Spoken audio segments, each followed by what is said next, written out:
What is a patriot? A patriot is someone that loves Christ, country, and their family and neighbors. Someone who is willing to stand up for what's right.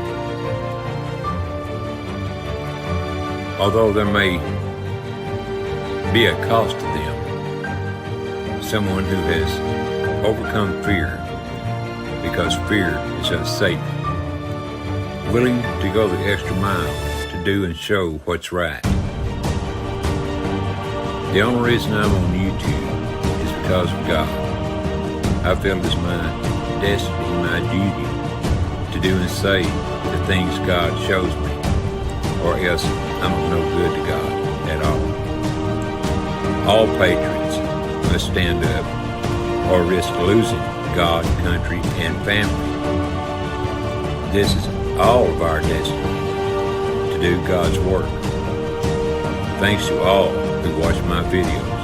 But remember, it's not about us, but about our children, our country, our God.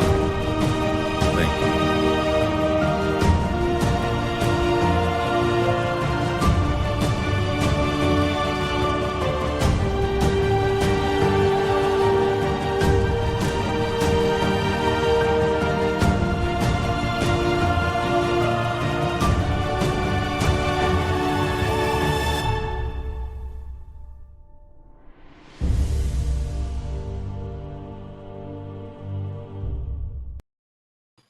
There we are. What's going on, Brother Steve? Hello. Holla, holla, holla, holla, aloha. Harla, harla, harla. If you said enough, you get tongue-tied, wouldn't you? Got some pretty nice people here already. How'd you like that? Let's see who all we got here. I'll let you say hello to everybody, Steve. Ben, you can read better than me. We got Scat Pack 2 Scat Pack. And the wonderful, wonderful Snooks 22. Snooks. Some guy named Steve Harloha is in there. Yeah, we chunk him out. Yeah, ignore that guy. We got MLP. MLP, hello. And William Tier. William, and beautiful, beautiful butterfly. Kamehameha. Butterfly. Anybody else come in? Oh, Miss Sharon Mercier is here. Hello, Sharon. I don't know how back I am, Sharon, but at least I'm here for this one. This time. Tyne Duff is here. Hello, Tyne. Good to see you, girl. Welcome. Tyne Duff. Aloha, Tyne. Chris Gilbert. Mr. Chris is in the house. Lisa Anderson. Miss Lisa. Hello, Miss Lisa. Good to see everybody. Thanks everybody for being here. Cooking dinner and listening. Brew. What's up, Brew? Good to see you, Brew. Brew W. And I didn't realize till about 10 minutes ago that today is Saint Patty's Day. Yeah. And I did not realize that. And you don't need to take a potty. Absolutely. What Snook said, if you're watching, please hit the like button and share out and join in the chat. It'd be wonderful. Couldn't have said it no better myself. There's Miss Minder Sue. Hello, Miss Minder Sue. Good to see you, girl. Welcome. Yes, please share it to all your friends and family. Absolutely. They don't know what they're missing out on. We don't either, but I mean, just saying. Oh, Butterfly, your dad passed away. Sorry to hear that. Oh, sorry, Butterfly. When did that happen?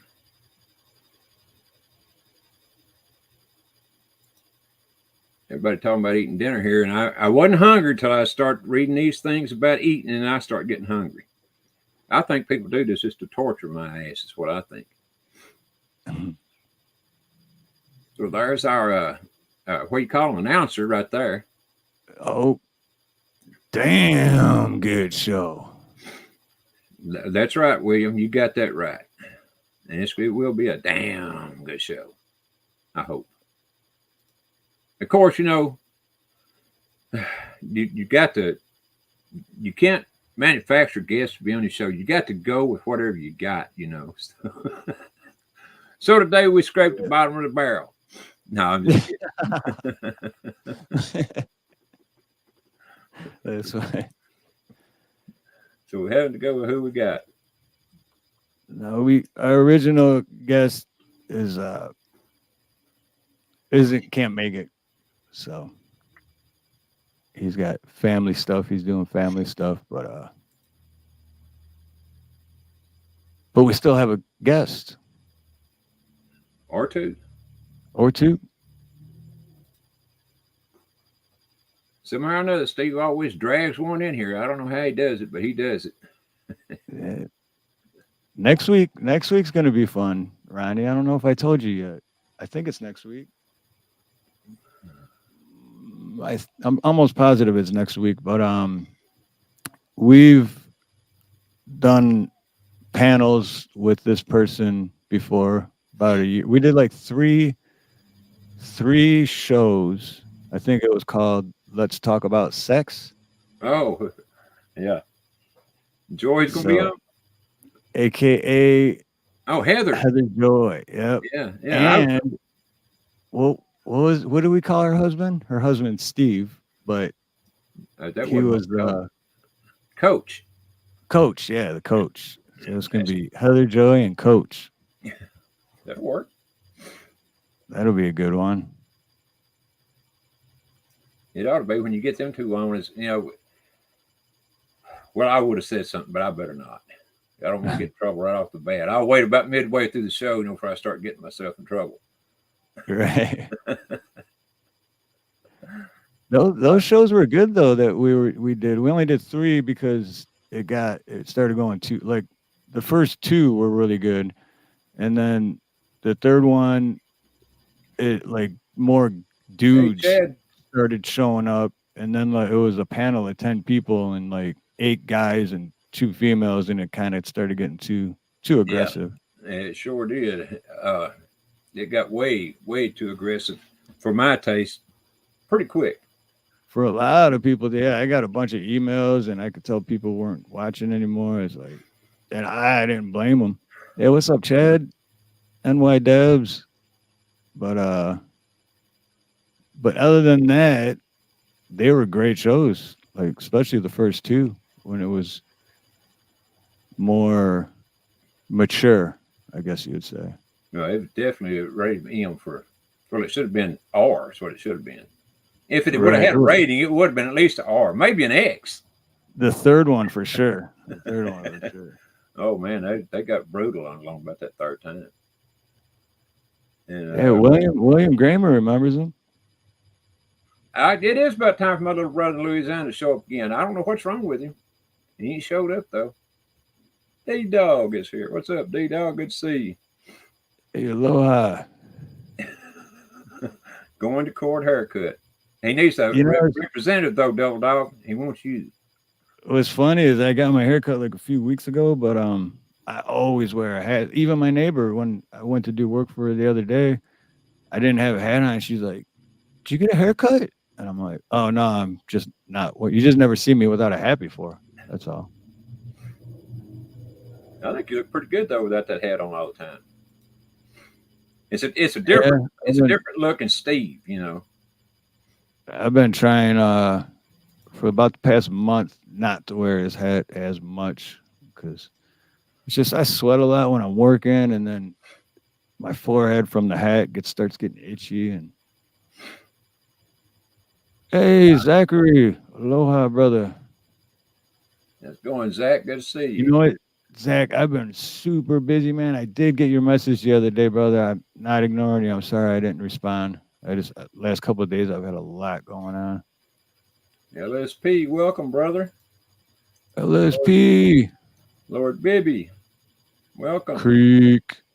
Hey, Lord Bibby. Good to see you. Don't worry. Good to see you, brother. I like that new Bud Light can you got there. That's looking sharp. I think Bud Light's trying to make a comeback, and it's kind of working. Yeah, I've been hearing about that.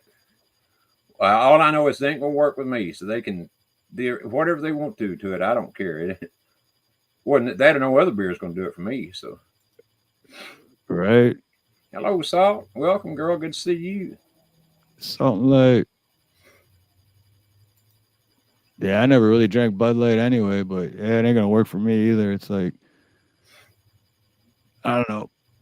Yeah, you did what you did, and like I said, I never drank Bud Light anyway, so Me either. When I started out, I was drinking anything that anybody would give me. It didn't make me no difference if it was a Schlitz, a Lone Star. Well, I didn't care as long as it was beer. And then as I got to where I was old enough to buy it myself. Now this is back when I was young and bumming and just getting beer anywhere I could. Then when I got to where I was old enough to buy it myself, well, at that time, Coors, it wasn't down here in Texas when I was in my teens. But then when I turned 21, it was. So I started drinking Coors Light, and that's what I drank up until I quit. Never tried no Heineken. I don't even think there was any Heineken back in my day. it's been around for a while. But yeah, it's not depending on what area you're in, because like, even in Michigan, I didn't like Heineken. I used to drink. Well, I drank Labatt Blue, but I also drank Coors Light. But basically Coors Light because Labatt Blue was more expensive. But what's up, Big Chap? That's just what I was going to say. Good to see you, Chap. Welcome, brother. But, now, this guy here knows I, what's up. Now, he says, I'm a Ronnie fan. He's cool AF. Right on, Lord Bibby. I'll get it right here in a minute. No, I won't say Libby with that name, but I do.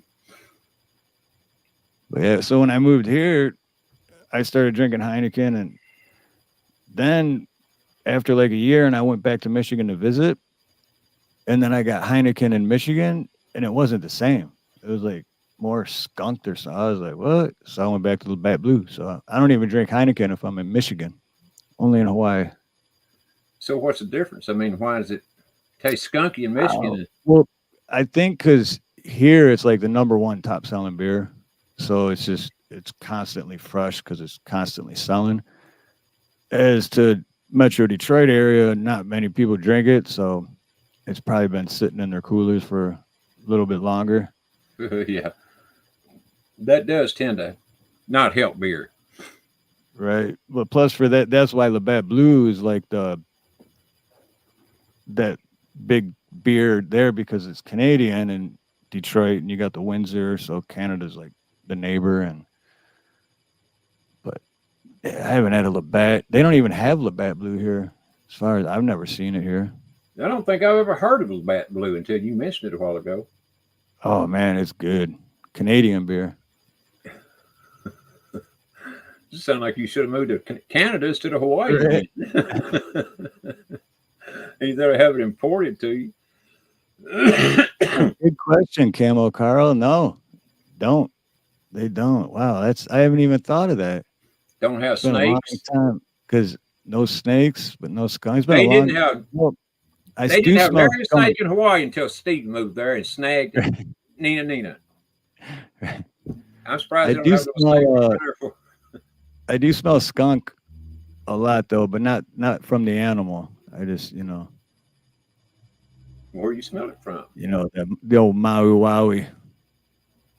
Oh. That kind of skunk.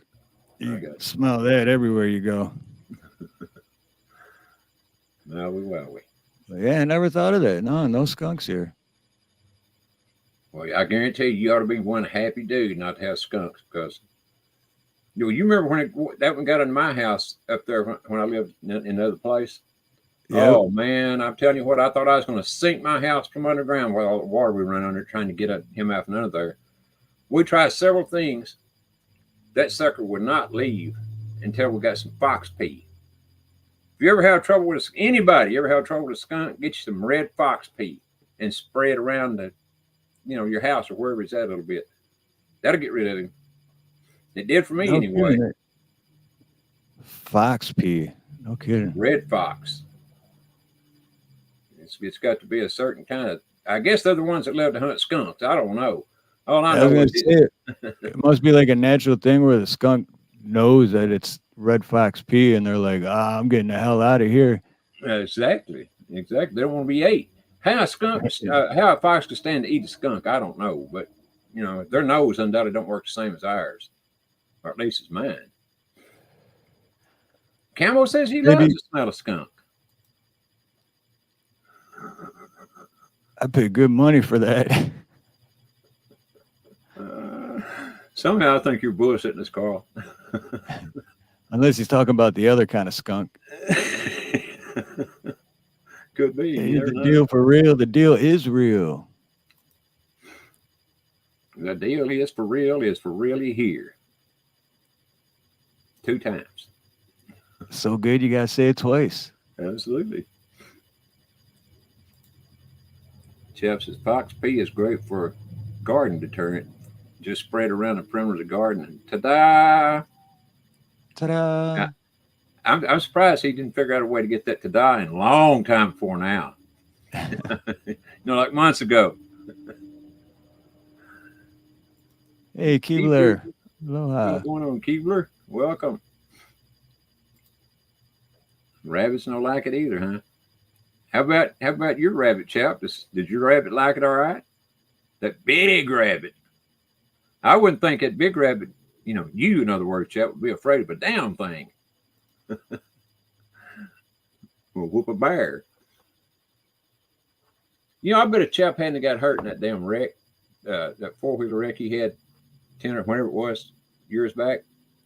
I bet he could damn near, if he couldn't whoop a bear, he could just about whoop him. Oh, yeah. Probably could whoop him. Probably. He's big enough. I'd put my money on it. I'd put my money on chap. I would have to. Because, I don't know the bear.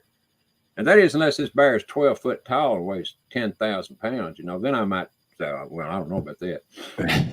But as long as it's then just a normal bear. You'd have to give the 12-foot tall bear some skunk before you wrestle him. Yeah. Oh, me. Oh, Lord. Were you ready to bring our first guest up? Oh, yeah.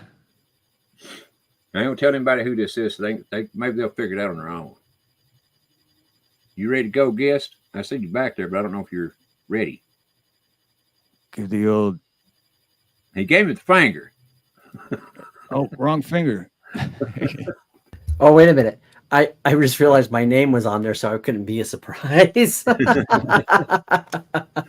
how they figure it out, though, John. I know. How's it going, guys? It's been a while.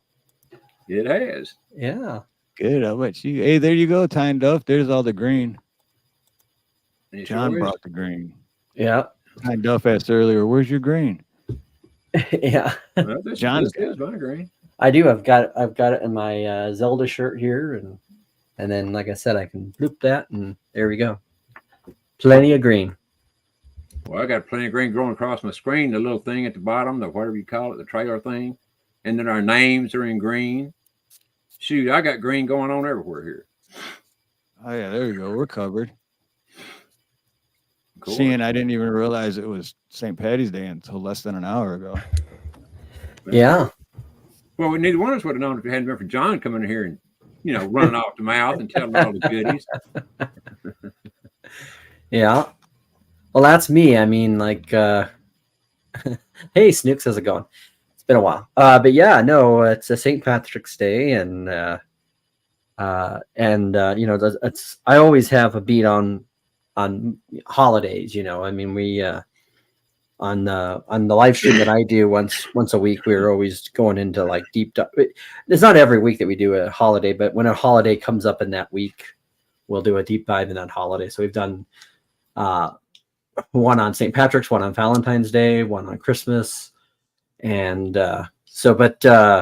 they I must have got some of that Ronnie magic going for me, because they took off our Valentine's Day, so we must have offended somebody with some truth. Did they really? They did, yeah. Down? Part of it was the clip, I think, but it's an old movie, and you wouldn't think, but it's probably because it's owned by some like scumbag European company that's like, we want every money, even though no one has seen this movie in 30 years, you know? Right. That's like, Yeah. but yeah. Like, we want the 39 cents Yeah. that we would have got, you know. Yeah. But you know, so, you know, and of course, you know, all the feast days I especially love, but you know, it's interesting to me because almost all of the big three, I mean, the big three feast days, some of the three big feast days that have been turned into national holidays. So there's St. Patrick's Day, which is on March 17th. You have St. Andrew's Day, which is for Scotland, and that's usually like November 30th, if I remember right, or it's in the last week of November. And then St. George's Day, which is English. That's the English version of St. Patrick's Day. That's in April. That's on April 23rd.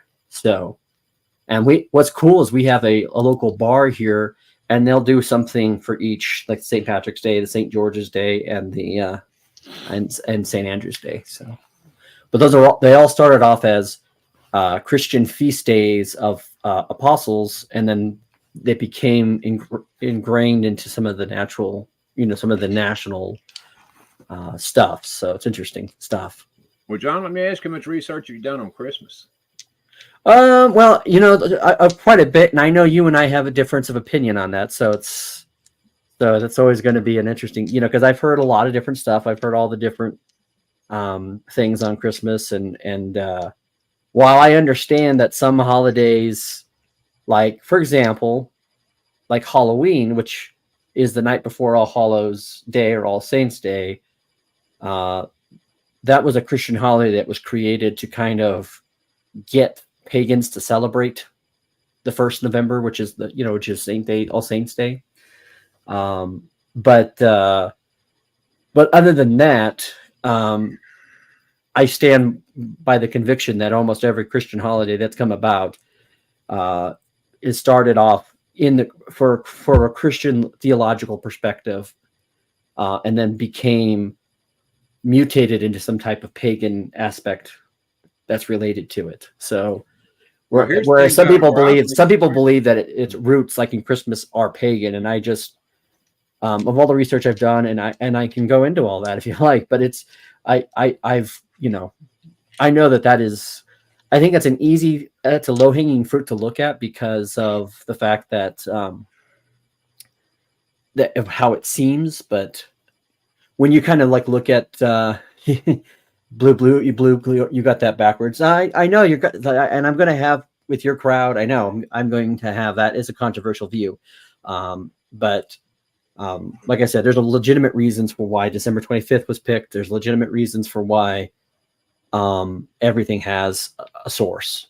That doesn't mean that it hasn't been paganized. It doesn't mean there's definitely a reason why it was picked. I'll put it like that. Yeah, I know. No doubt about it. There was definitely a reason it was picked. Yeah. But in my opinion is, and this is just from all the research that I've done on it, is that Christmas was put on. Of course, Christ had a birthday, but it wasn't December 25th. I think it was April the 1st. From what everything I found is April the 1st. Gotcha. Okay. And that's the season of renewal. And when you're reading the Bible and it's telling about the 3 wise men trekking across everywhere, to go see Christ as he's born.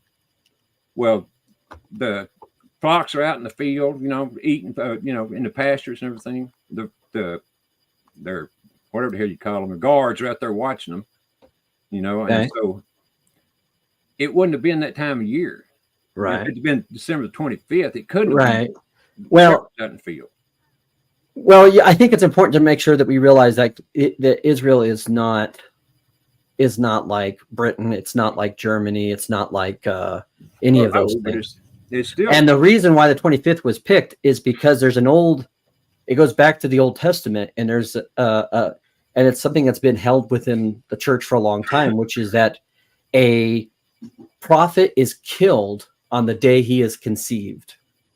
And so if you do the math off of that, so it has been traditionally held that Jesus died on March 25th. That's kind of been historically what the church has said is Good Friday.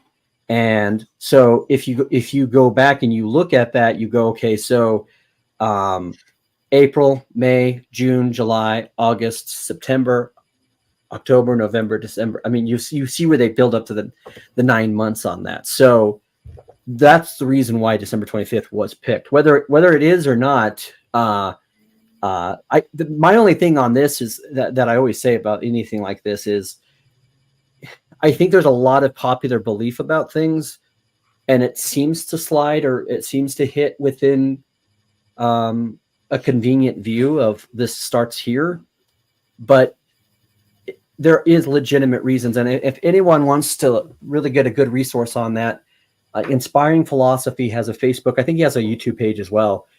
He's got some great stuff on that where he really is good at hitting home on that, that kind of thing. So all I can tell you is that there's a legitimate Christian reason for why December 25th, and it has nothing to do with Saturn or Jupiter or whoever else they say, because there's that's the kind of the myth is that that Jesus is no different than anybody else in regards to a Messiah story. And that's obviously, if you're a Christian, you obviously dispute that 100%. You should. Kiss off. Hello and welcome. But yeah. Hey, Kazab. No, I dispute the church's whole outlook on it. I can understand they that. have got to say, period, about anything until I read the books that they've got hid down there from all of us that they've had Right. forever. Right. I'm not going to believe anything they got to say. It's a whole lot. So let me ask you this: do you believe in the Trinity? Yes, I do. Okay. Well, you can thank the Catholics for that. The actual believing in the Trinity, the actual wording of that word. Well, and I don't doubt that. I'm not. Right. I'm not. Well, that's what. So that's the point, though, is that no. Here's the point. The point is that they have lied to us from day one. You don't know which part to believe and which part not to believe. That's what bothers me. Then you have to wholesale reject it. Then. Well, you can split it down the middle too if you want to, but I reject it myself. I right. do believe in Christ. Well, but I'm saying, but a lot of things that we have in the heritage of Western Christianity, whether it's come into Protestantism, evangelicalism, non-denominationalism, all of those things stem from the Western Church, which is the Catholic Church. And so, I agree. So the thing is that if you are suspect, and don't get me wrong, the Catholic Church has been wrong, even within the metrics of what their own church teaches. But if you have this idea of saying, well, I can't trust anything that's come from the Catholic Church or comes from that tradition, then you have to wholesale, in my opinion, reject everything that comes out of that, because then you have no merit to trust in that. And for example, I don't know if you're a person that believes in speaking the Nicene Creed. There's a lot of churches that don't even know what the Nicene Creed is. But the Nicene Creed, if you believe what it says when it says, "From the Father who proceeds from the Son, the Holy Spirit who proceeds from the Father and the Son," you would not have that particular way of saying that without the Catholic Church, because the Orthodox Church, which was the other part of the church, and that's where I think is the problem is. To me, I'm all for giving good criticism and like pinpointing where error is at. But I think there's a lot of times people go overboard with how they attack that, and it becomes a problem of then people believing some far-fetched things. Now, let's be honest, the Catholic Church, and I know what Catholic means universal, yes. So when I say Catholic, I mean Big C Catholic, Roman Catholic Church. When they do the things that they do, have they been wrong? Absolutely. Have they made a lot of mistakes? Absolutely. I don't think there's not any church out there that hasn't had their fair share of mistakes. I mean, we can all see it both in personal examples, but I'm talking also within the theological tradition. Well, the problem is, to me, though, is you said they've all had their fair share of mistakes. Yeah. Now, why would a church make a mistake? If you follow the word of God, then it's almost impossible to make a mistake. The reason they made mistakes is because they hadn't been following the word of God. And I'm not just talking about Catholics. I'm talking about many of them. Not all of them, of course, but many of them. Well, I don't trust any of them.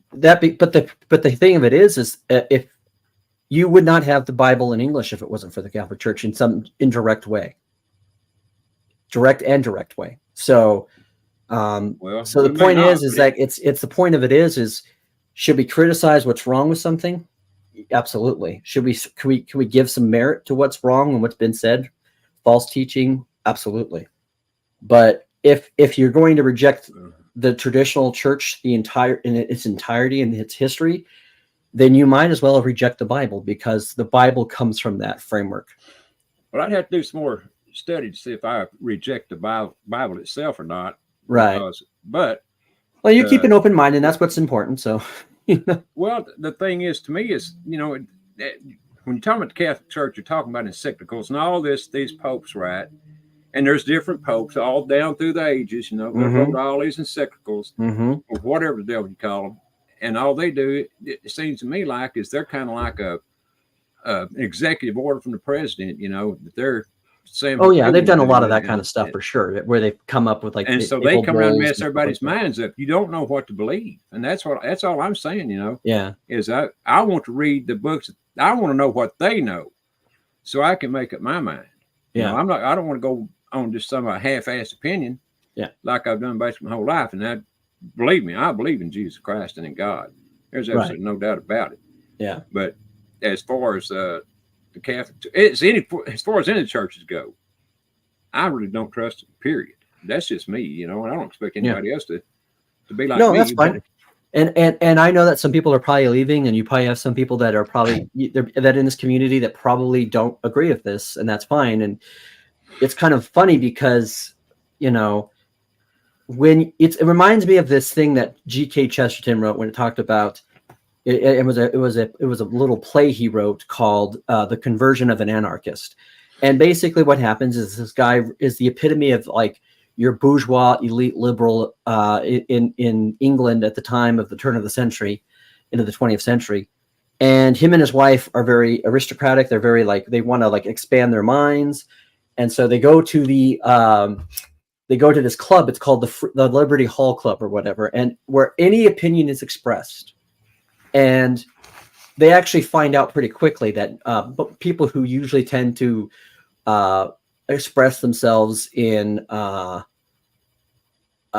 freedom of thought will be actually triggered when you actually say a thought that they don't like, and they will have a hard time kind of competing with that idea. And so the guy goes in there and he talks about and then he goes, so is anything permitted here? And they're like, yeah. He goes, okay. So what if I wanted the cops to come in and arrest everybody? And they're like, what? Why would you say that? Why would you want that?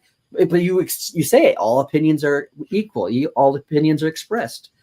And what you find out is that sometimes a lot of these things are a difficult thing. I just was bringing up I didn't mean to get into a whole deep dive on Christmas with you on Ronnie. I'm just saying I'm going to enjoy it myself. Yeah.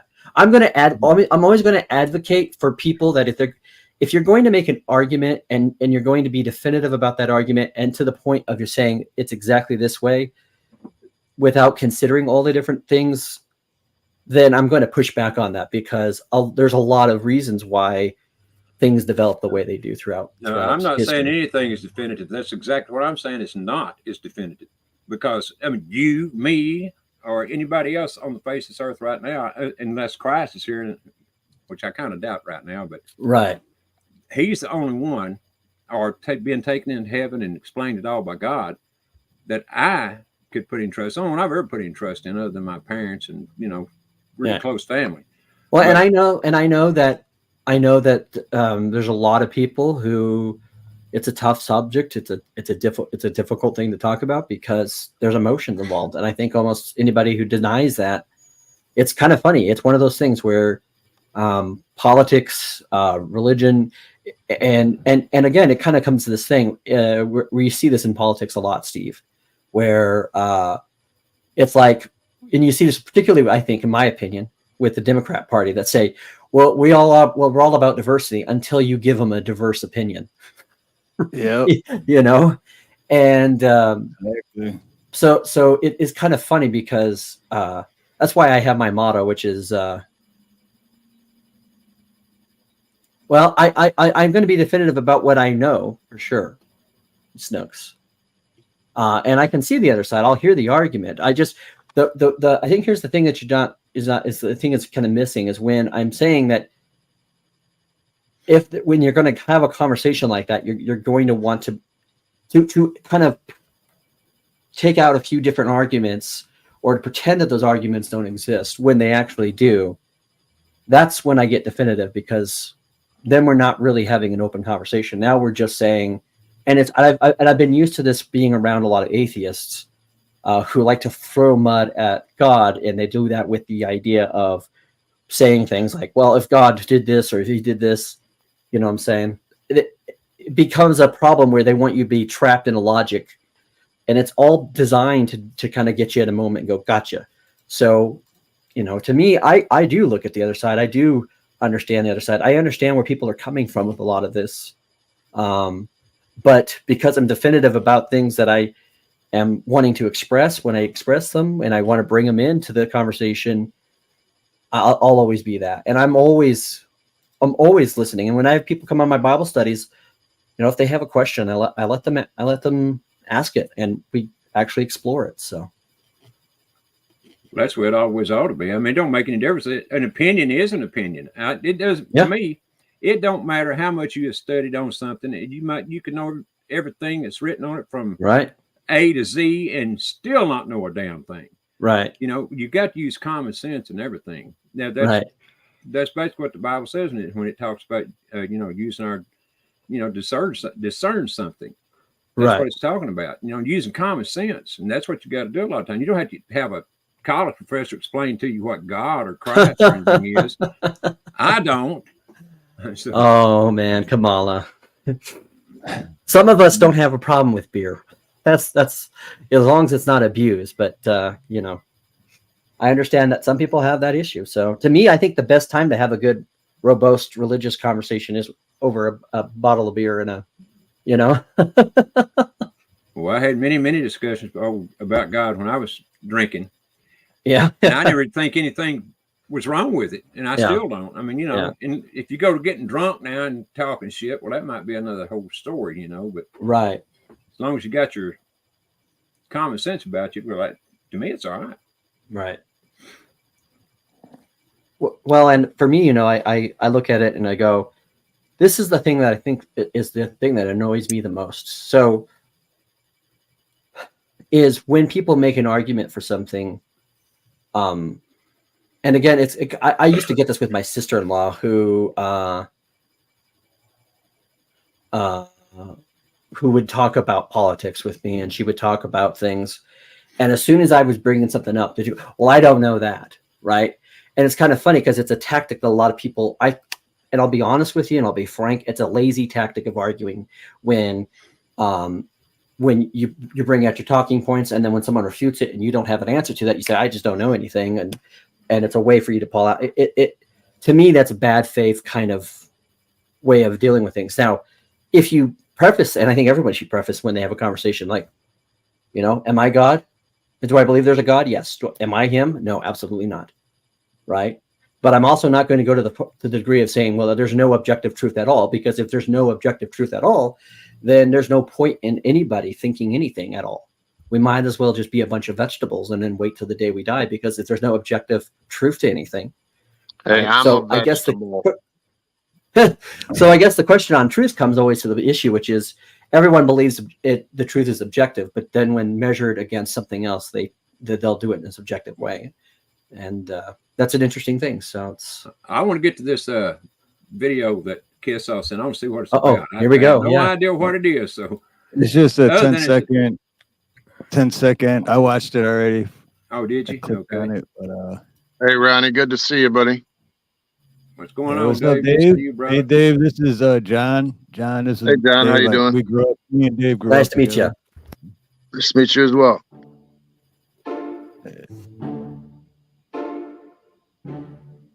Can y'all see and hear that all right? I cannot see it. I can hear it, but I can't. I can barely see Kind it. of So you might small wanna- on the screen. Yeah. Okay, let me.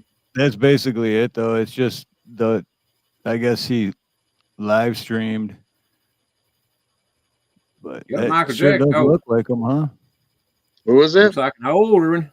Michael It's Jackson. supposed to be Michael Jackson, but I wouldn't Sure. be. Is it supposed to be him like one alive now or something? Is that what they're trying to yeah. say?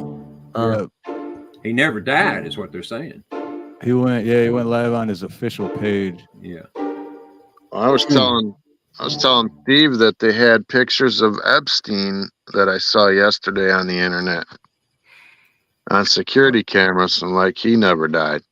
It's hard to know all this stuff because of all the deep fakes and all the, Yeah. you know, I don't put it, Ronnie, I don't put it past anyone to be in that situation, right, of faking their death. And I mean, it's been known to happen before. But it's so difficult when you look at material without being able to examine it fully. It's kind of interesting. I think to me, it is the question of why his, you know, his account came up, and who knows why they're doing it, you know, why it comes to being. But well, I can just say this: a long time ago, right after he supposedly died, and I've told us several times on my channel before, but there is a video, and I imagine it's still there on YouTube, of when he was supposed to have been taken to the coroner's office. They pulled him up into the coroner's office in an ambulance. He was in the back of the ambulance, and of course, when they pull up to the coroner's building there, you know, it has gates that slide shut, but the gates are only made out of cyclone fencing, and so somebody just happened to be there and was filming through that fence when they opened the door to the ambulance, and Michael Jackson steps out and walks into the coroner's office. This is after he'd been pronounced dead. So I'm just saying, you know, go watch the video, and I don't care what anybody thinks. I don't even know what to think. I'm just saying, you know, that's what I saw. Nothing surprises me, though. If you got enough money, you can have basically anything done. I was just going to say, it wouldn't surprise me, especially when you got that much money, because it might be like, I just want to live like a normal life, which they'll never do when they get to that point, but just be taken out of the light, you know, like. Bro, Michael Jackson never lived a normal life in one day of his life. No, he sure didn't. Well, she sent another, and I'm going to play this and see what it says. Maybe it'll show a little bit more. Or something. I'm not sure of what. But Oh, this one he's actually talking. see if I still got it on full screen. Yes, it was full screen. All right. There you go. Yep. How are you?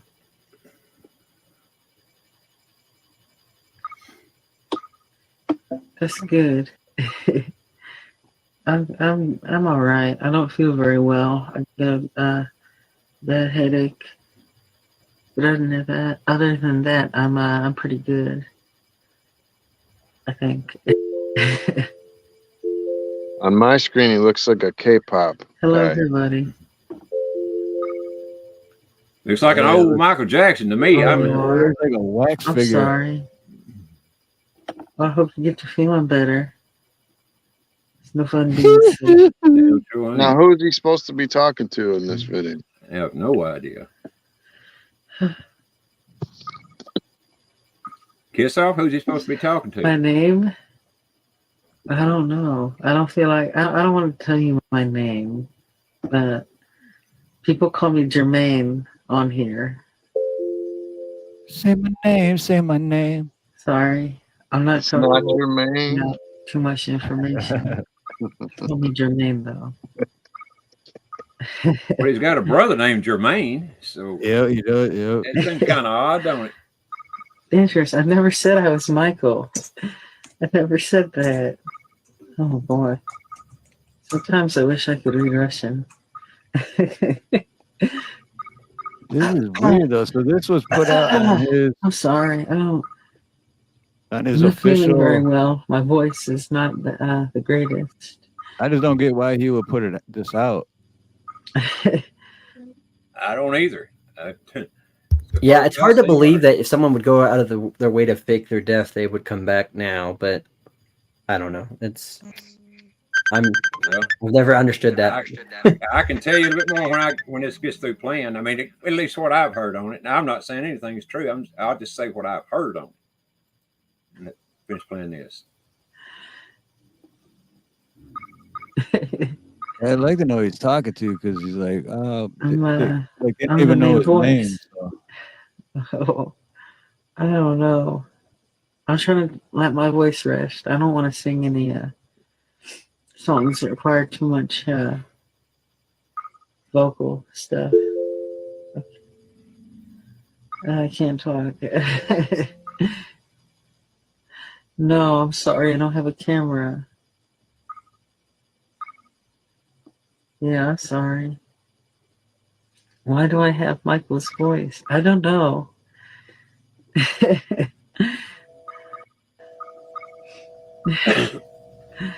Oh boy. No, of course not. Oh, does he, Big I'm Chip? not Sings like Michael. I hope that's good enough, though.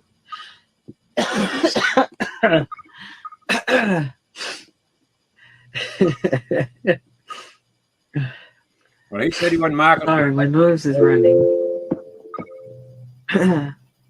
Met her on my way to Chicago, where she was all alone. So was I, so I asked her for a name. She smiled and looked at me. I was surprised to see that a woman like that was really into me. She was loving me. Well, I don't know if that sounded Oh, like we it or lost not. I know Dave. it was. Oh, we sure did, didn't we? Oh, we lost Dave and John. John said he'd be right back. Okay. Did that sound like him? I mean, I don't know enough about Michael Jackson to know if that sounded like him or not. Yeah, I don't. Talking kind of did, but the rest, I A don't little know. bit, yeah. I used to love Michael Jackson, but when I was like 11, so I don't know enough about him either. Yeah, me. I didn't even love him then. Mr. Bobby, welcome, Mr. Bobby. Good to see you, Mr. brother. Bobby. Oh, But what happened, at least, now this is the stories that have been going around Telegram and stuff. I can tell you that. It's not from me. I'm just saying what they have said. And that is with all these people like Elvis and all those that are supposedly gone, that at any time, whenever the time is right, is when they're going to come out, supposedly come out and tell the world what happened, why they faked their death. And I'm talking about JFK Jr. And if you think JFK Jr. is dead, I don't know what to tell you because he ain't. But anyway, JFK Jr., Michael Jackson, Elvis Presley, and several others that are supposedly passed that they say actually haven't. I don't know. Only one I would bet on, if I was a betting man, would be JFK Jr. I definitely think JFK Jr. is still alive. Chrissy Cat, hello there. Chrissy Cat, aloha. Stua, aloha. There is a Stua. Hello, Stua. Sorry about that. I'm back. I just had to stir my Irish stew I'm making. Well, that's no excuse. Hey, and Dave's back too. Hey, my bad, man. My daughter called me on Messenger and was driving through like a tornado here in Michigan and was showing me the video of the clouds spinning. It's pretty wild. Yeah, what is the weather? Because Big Chap was saying it's snowing where he's at in Michigan. Yeah, it's like a warm front hitting a cold front, but she's driving down the road and hail was hitting, and she showed me like the picture of the clouds turning above her, and she was tripping. I would have been too, but so I lost you guys. I was like, hey. Oh, well, you're back. Oh, yeah. What Tyne Duff just said. Yeah, I heard something about that a couple of days ago. I wasn't paying close. I was getting ready and I had some podcast playing. But yeah, something about she's the pictures were like Photoshop. I'd have to go back. I don't want to say anything because I don't want to spread that misinformation. Yeah. Yeah, I've heard the same thing, Tyne, about her and the old king, he may. Well, I ain't gonna say anymore. I just shut it right there because I would like to hang on to my channel a bit longer. just to see. I don't blame you. Needed. It might be needed somewhere down the line. Don't know when, but anyway, I didn't mean to go. Or did I cut you off a while ago, Dave, or whoever was talking? If I did, I'm sorry. No, I don't think so. Maybe I did, maybe I didn't. I don't know. If I did, I didn't mean to. I must have meant to because I did it. So maybe I did mean to. Yeah. Well, that's the best part about this because nobody's paying attention anyway, so it's all I heard good. that. I heard that. I know you can be sitting on, and this I ain't just talking about on here either. I don't know how many shows I've watched in the past, and be a live panel, and the panel be talking about one thing, and everybody in the chat be talking about something totally different. Oh yeah, yeah. Oh yeah. I mean, it's Hey, Joe Kerr, what's up, brother? Good to see you, man. Hope Joker, everything's good to see you. It's been a while, brother. Joe. We thought you. No, I've done that because when you're while you're live too, and you're paying attention to what we're talking about on the panel, and then you're trying to like keep up with chat too, because Mm-hmm. without chat there isn't a show. Yep. And then when I go back and like watch some, it's like what we're talking about on panel. I'm like, I missed this whole part. Like I didn't even hear any of this. Yeah. Well, that's why it's good to try to get interaction with your with the chat, Right. But sometimes, it just happens. Like, it's like an episode of Cheers where people come in and they're just like, "Hey, how's it going?" And I didn't tell you this since the last time I was in the stream with you. Like, so you don't want to necessarily, make that something that people don't want to do, No, I want to talk about whatever the hell they want to talk about. I don't. Yeah, care. yeah. I mean, I would rather talk about the stuff that I'm talking about. But if if they got a better subject, well, more power to them. Right. By the way, Like- Steve, since the last time you and I were on a stream, Michigan Wolverines national champions. Oh, Oh I yeah. hope you've forgotten about that. That makes me sick every time that I think of that. That makes me sick. Well, at least we didn't play. And look how good the Detroit Lions did this year, too, buddy. Oh, Detroit, they ain't going nowhere. And And you know it as well as I do. yeah, they will. Well, It depends. It depends, though. It depends. As long as they've got, I believe there's something going on with the whole Chiefs and the Taylors. I don't know what it is. I can't say it, but there's something that just feels odd about that whole situation, especially given the fact that Travis Kelce is like, "Hey, I did it, so why don't you?" It's like, and people are like, Right. "Oh yeah, that's my favorite football player, so yeah, I'll go ahead and do it." Like, Yeah. Well, I'll tell you what. If I'd have been a coach when he ran into him, all right, come on the sidelines and hit him just for no reason, his ass would have been on the bench. I don't care how good a football player he was. At least that one football game, right? lose, win, or draw. I mean, that guy. But to me, football is nothing but a big old paid off bunch of bullshit anyway, particularly NFL. Now, the college, I wouldn't swear to that. I mean, I don't know about college. I would agree with that, Snooks. I would agree with that. But pro ball is nothing but a bunch of crap. Yeah, and it's all fake. And it's like I try to explain that to my family, and they're like, "No, it's not." And I'm like, "You're not paying attention." And I love college football, but I know that there's a chance that there's some shenanigans behind everything. And so I just enjoy it for what it is, but let's not be like this. Like, let's not lie. It is exactly bread and circus. That's what That's all it is. It's entertainment. It ain't. It's not there. It's there to make them money. Number one, it's there to entertain us. Number two, and it's there to divert our attention. Number three, or you can put any one of them at number one. Right. It's to entertain, to enter us and contain us, and keep us somewhere. That's what it does. That's all its purposes. So that's right. Yeah. And to divert our it's funny because Hollywood is really seeing to lose its I mean, a lot of people I think are waking up to a lot of this stuff, and like there's only so much of like I can't tell you how many times how many years ago I was telling people like Beyonce and Taylor Swift were all satanic and they were all in some Wiccan craft, cult type of thing. And now people are saying it all the time, And then I used to say all the time, like Taylor Swift is like the most ordinary person in the world. She doesn't, is she a good singer? She's an okay singer, but she's not a great singer. She isn't like to the lengths of someone like Jennifer Hudson or like Carrie Underwood or anything like that. But, and really, her daddy bankrolled her career. Well, You she's a knew that, right? Rockefeller. Yeah. Yeah, she's a Rockefeller. Why wouldn't she be up there, getting filthy rich? I mean, she's on down the line, of course. Her name may not be Rockefeller, but that's what she is. Right. So like, like to me, I just, all the satanic BS, I don't want to, I'll turn it off. I just don't want it. Now run it by me again. All the satanic BS in Hollywood and in the music industry and in the sports industry. Yeah.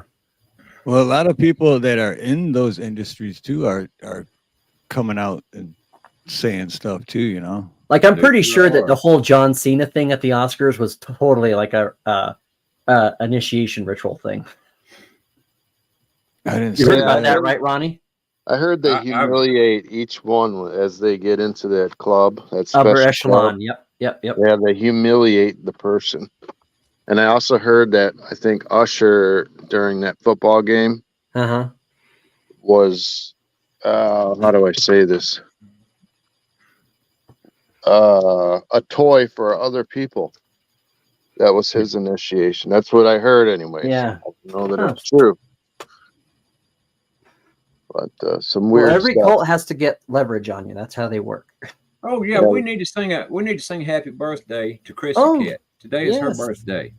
Happy birthday, my fellow March birthday lady. Happy birthday, Chrissy. Happy birthday to you. Well, I don't know which one of y'all consider yourself the singer, but y'all started off and we'll join in.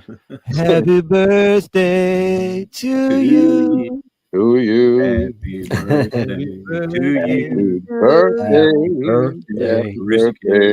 Happy birthday, Chrissy Cat. And many more.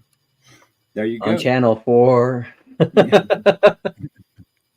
Now that came a lot of part of that song, Chrissy, came from the best singer in the world. Don't forget that. Who was that?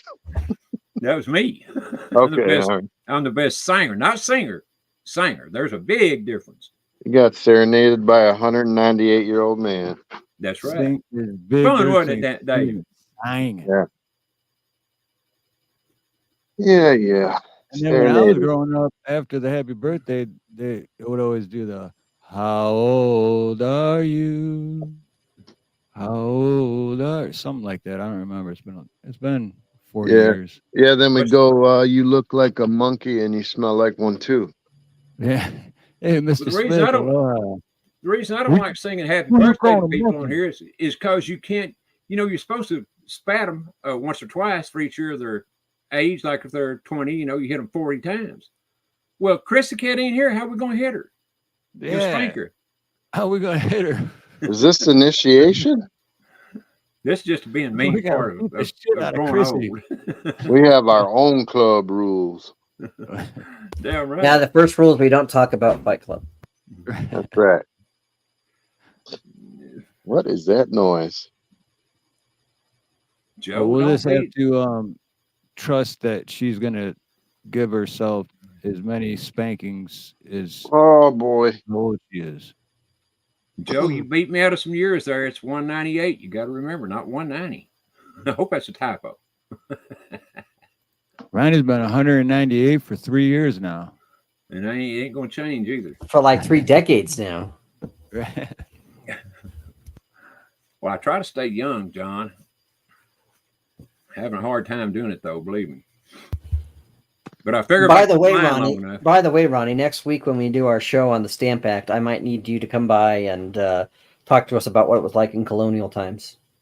Yeah. I could do that, see, but y'all won't believe nothing I say, and you're going to say, nah, he don't know what he's talking about. Hell, he wasn't around then. He don't know nothing. No, I believe it, Ronnie. I believe you were around in the colonial times. What was it like when there was no vehicles and all you had was horseback? Yeah, we need you to whittle us a wheel for our horse and buggy. Well, I can damn sure do it. Don't think I can't. How big you need it? I think they're about 3 by 3. Well, now some of the front wheels were smaller than the back wheels. So, is it a front wheel, back wheel? Is it got? Yeah, that was considered a hot rod if you had a horse and buggy with small wheels in the front and large in the back. It was a low rider. Yeah, Low yeah, that was rider. a low ride. And my grandma used to tell me that her pops, when they rode in the horse and buggy, they had a Folgers can, and that's where you went to the bathroom because the man was not going to stop. That would Yeah. suck for the ladies. They Yeah. didn't care. The ladies were used to it. Yeah, Wow. Lord Spike. That's why I say Ronnie was the dog on Noah's Ark. That's how old he is. He was a dog. He was the Stowaway. dog on the Noah's Ark. Stowaway on Noah's Ark. He was the one hanging on to the anchor. Help me. You see, MSP says something back up here a while ago that I think I put it up there. I don't remember if I did or not. I was going to bring it up, but then something happened and I didn't. Oh, it was on the committee of 300. I don't know where it went, but anyway, he wanted us to talk about that for a few seconds. So if y'all know anything on the committee of 300, we'll let her rip. Basically, the Illuminati is what it is, but if y'all don't know.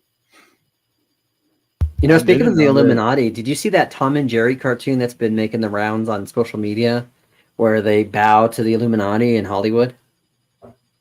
No. And they have it in the Tom and Jerry cartoon, and that's like it like makes like a devil image, and then the guys are like, because they're trying to get Tom and Jerry to do a movie and whatever, and it's like their first movie or whatever, and then the guys are like in Hollywood to get on their knees and they're bowing to the master, and it's like a devilish, and it's like wink wink, it's there. There. They got that crap in Pinocchio too. I don't know if you remember the scene where the fox is with that fat guy in the bar, and he's Oh like yeah. trying to get the little kid to the special pleasure island, and then he whispers in his ear. He goes, "What do you do on Pleasure Island?" And he whispers in the fox's ear, and he goes, "Oh, but the police." And he says, "Oh, don't worry about that. We got that covered." So they There's a take lot all of the it. little boys over to the Pleasure Island. What was that all about? Well, and then the they turn boys into play donkeys so they can meal them out, you know. That was pretty weird. Real quick for William Gramer, I think it was last week or the week before, but yeah, I said that I would never say that you're young because I went back and watched that show and I was going through chat. I always try to when I have time to go through chat and read what I missed. And I didn't realize that you're older than Creek. So I'll never say that you're that young again. Got my word. Well, he is. As a matter of fact, I think he's even younger younger than than me. Gary. I think he's younger than me, Gary. but he's older than Creek. So he's at least in his 30s. I think he's younger than Gary.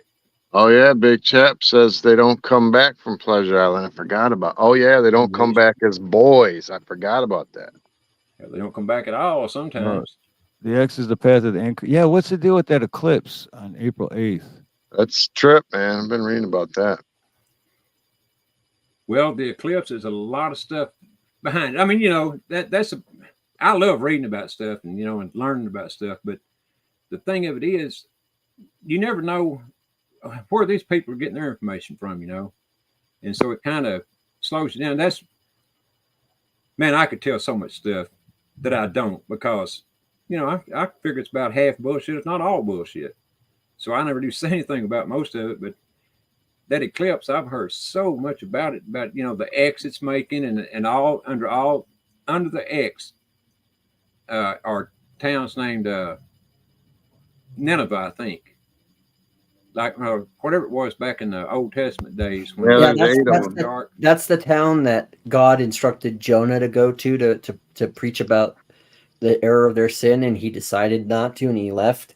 Yeah. And he gets Oh, I know swallowed what it by the was. fish. Yeah, yeah. Yeah. I'm just trying to, you know, put it all together there. The people in Nineveh actually killed Jonah's people. So when God told him to go and try to save them and to make them repent or give them a chance to, he didn't want to. That's why he ran, because they had killed his people.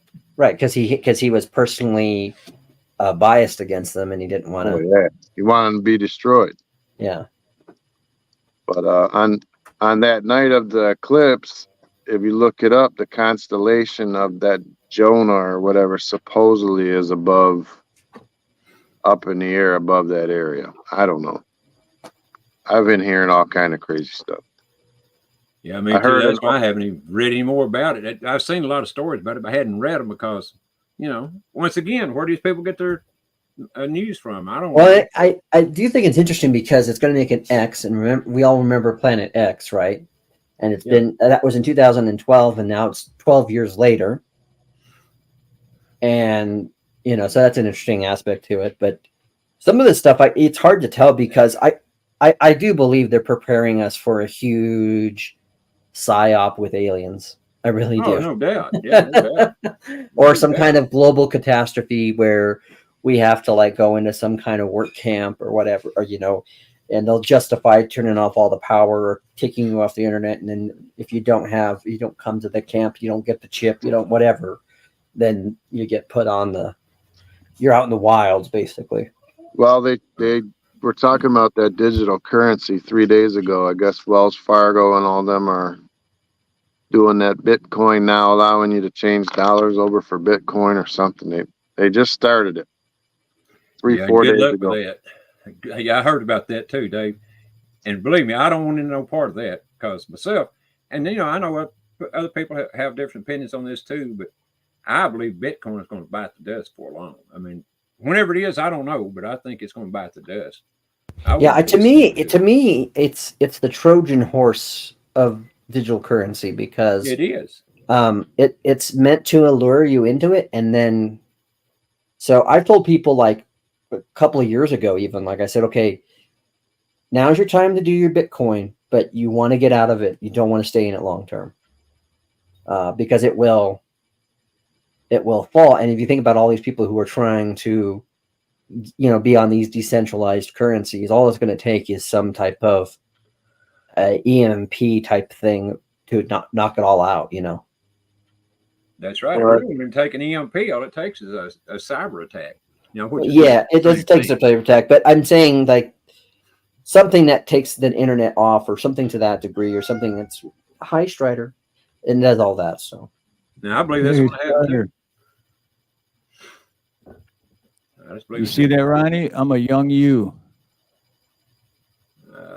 I did see a weird video of someone in Oklahoma said, I'm just saying what they said, that they had the National Guard was coming to Oklahoma and that they had some people on standby and sent out letters to the residents to fill up their gas tanks, to get groceries for up to 2 weeks, and to have another form of communication. Now, who said this? The sheriff? This was, no, I've been seeing videos of people in Oklahoma that got sent out this letter from supposedly the state or whatever, saying to prepare just in case. And then other people are saying, yeah, that's because there'll be so many people in that little town and they'll buy up all the gas. But they did say they were going to call up the National Guard in Oklahoma.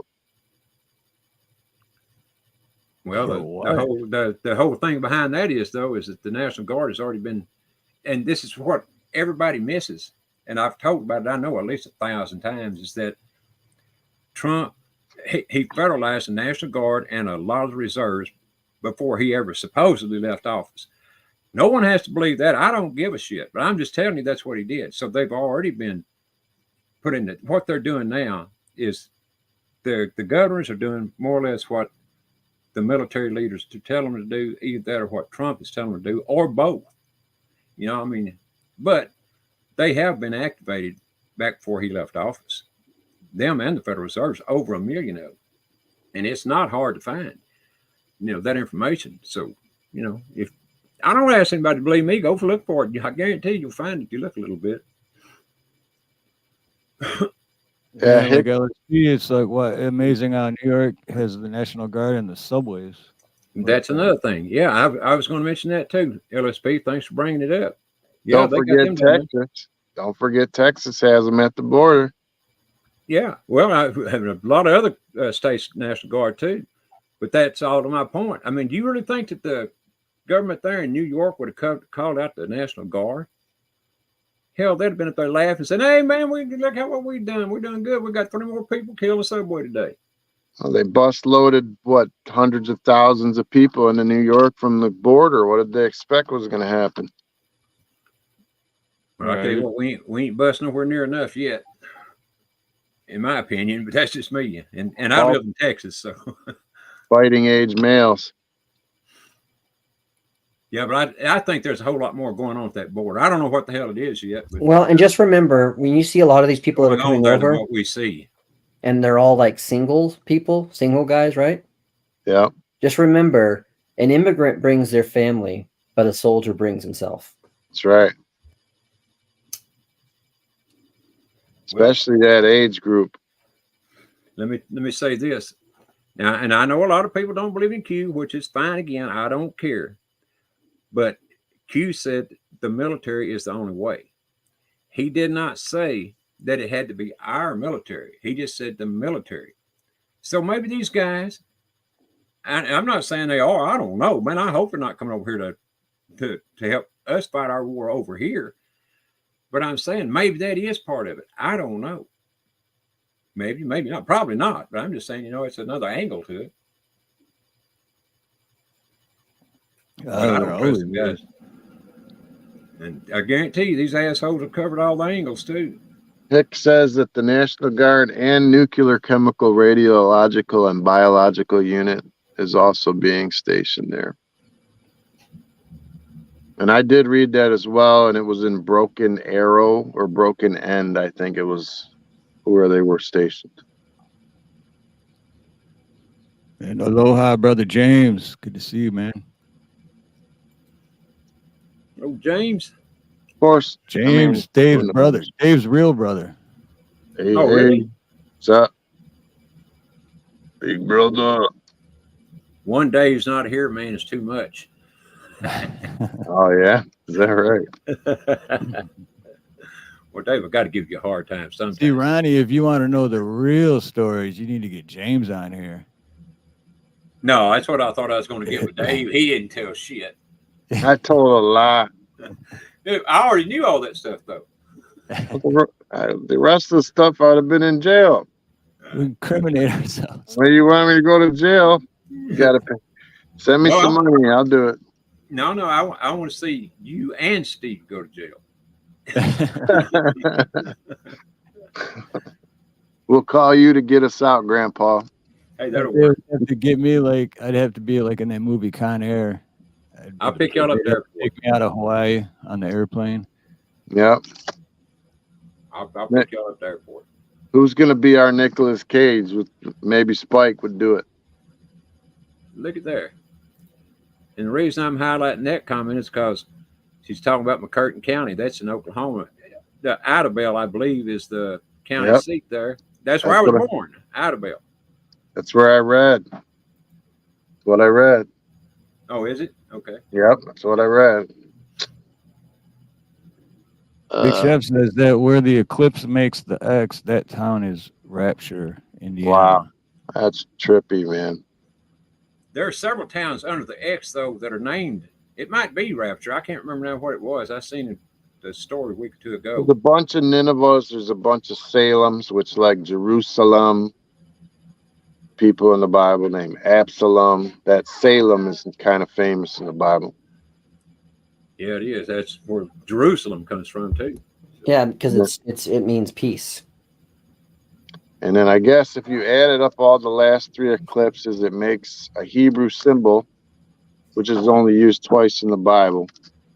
Trying to remember what it means. I remember that last red moon or bloody moon or whatever we had. It was weird, man. Mm-hmm. Real weird.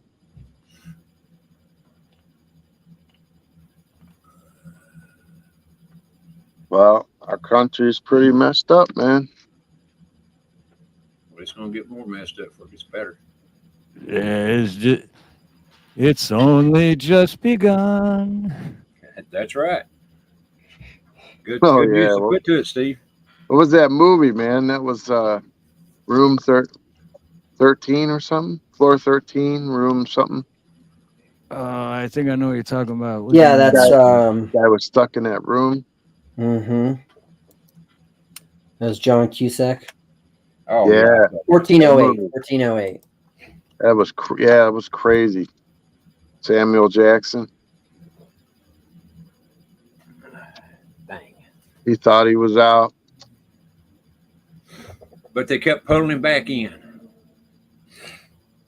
Oh, I forgot about those red heifers. Who you calling a heifer? I guess Israel has these red heifers that are supposed to be some special sign or something that they were. I don't know. It's something to do with a ritual. It's one red heifer, solid red heifer. Ain't got a blemish on it anywhere.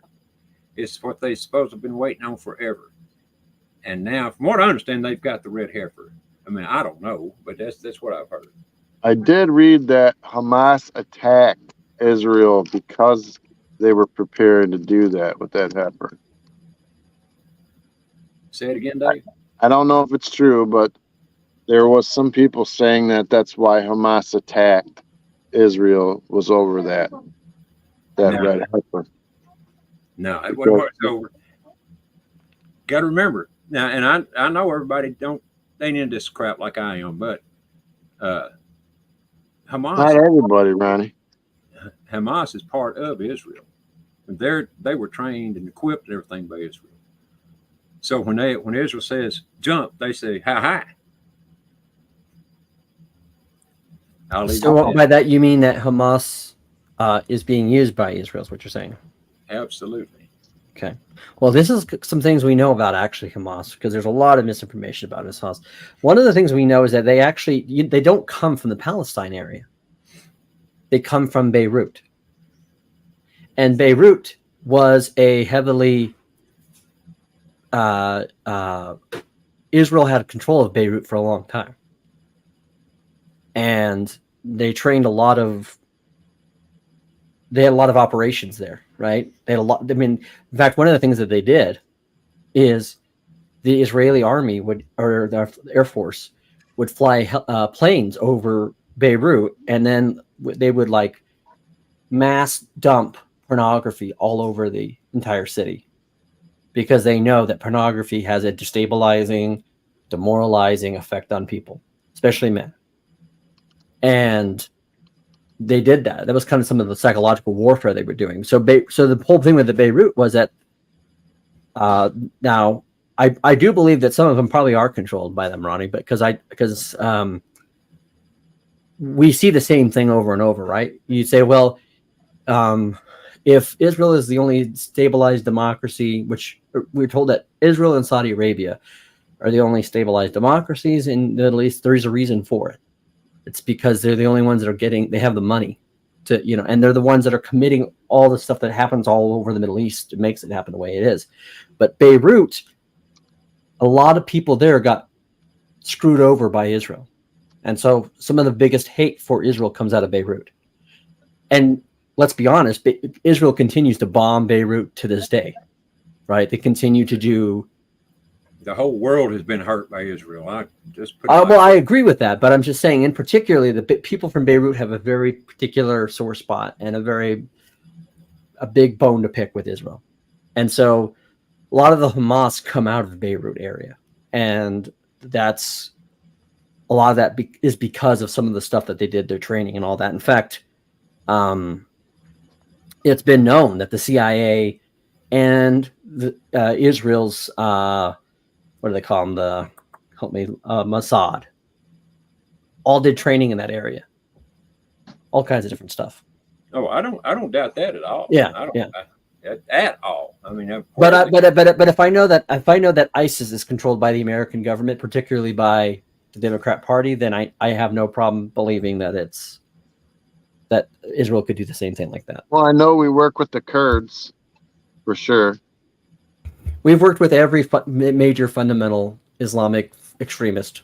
It's because we believe the enemy of our enemy is our friend, right? Yeah, right. And we don't learn the lesson. And that goes all the way back to Reagan. It's more than that. I think what they've been doing is they have been creating enemies for us. Like they've been us and the Muslims back in the 60s, 70s, I never even knew what the hell a Muslim was. Right. And then all of a sudden we're at war with them. Well, You know, and think about it too, like places that are really hotbeds for quote unquote terrorism these days, or extreme Islamic terrorism.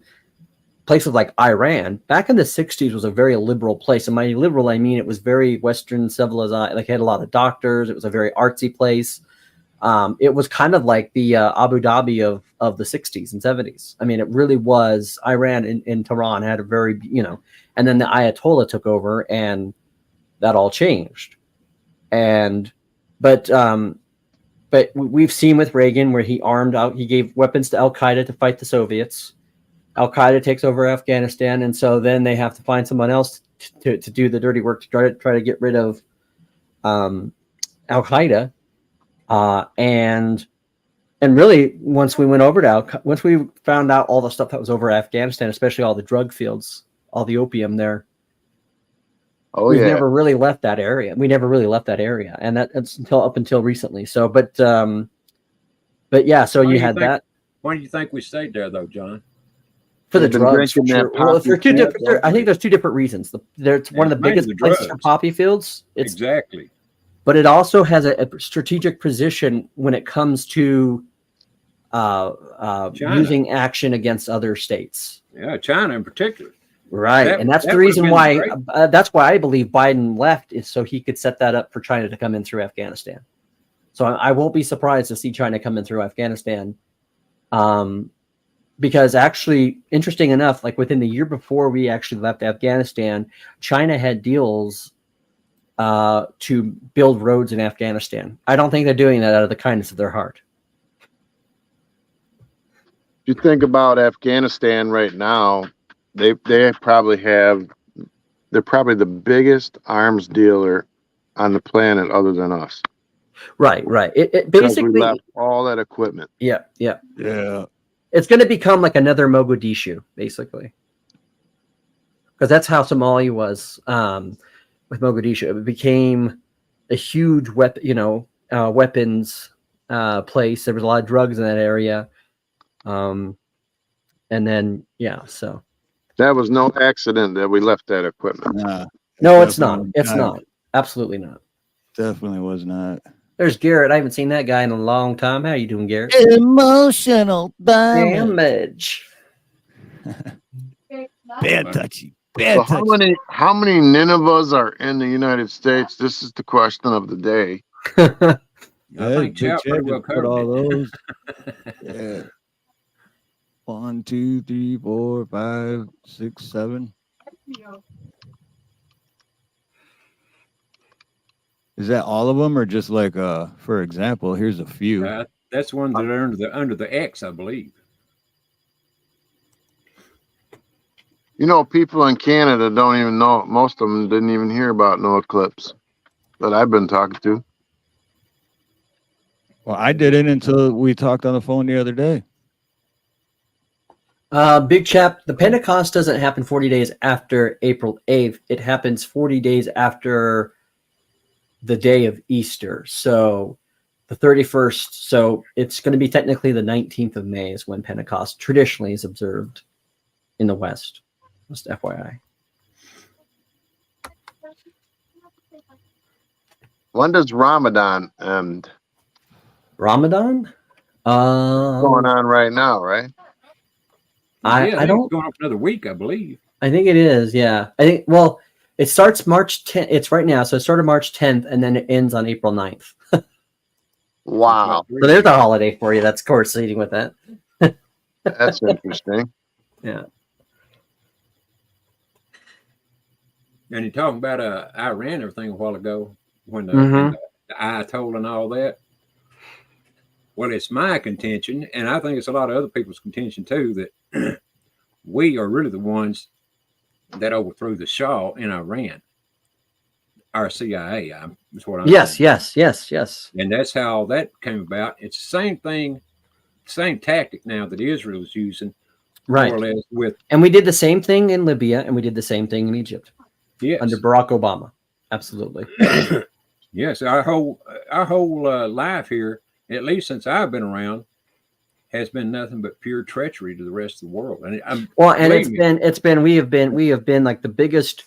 It's so ironic because during the from the late 60s all the way up to the mid 80s, a huge part of that America was selling drugs. We were hugely selling drugs, and Reagan comes out with just say no to drugs, and now we have in the kind of like the neoliberal post Bush era of like Obama and Biden, where you have we need to like take away American citizens' ability to arm themselves and defend themselves, but let's just go ahead and leave a bunch of weapons over in Afghanistan. Let's go ahead and just sell a bunch of weapons, like under Obama. Remember Fast and Furious, and they sold a bunch of weapons to the Mexican cartel.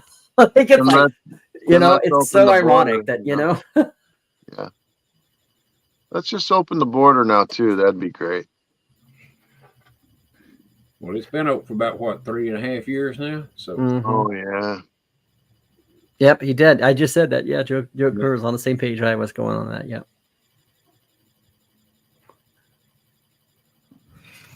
There's only James.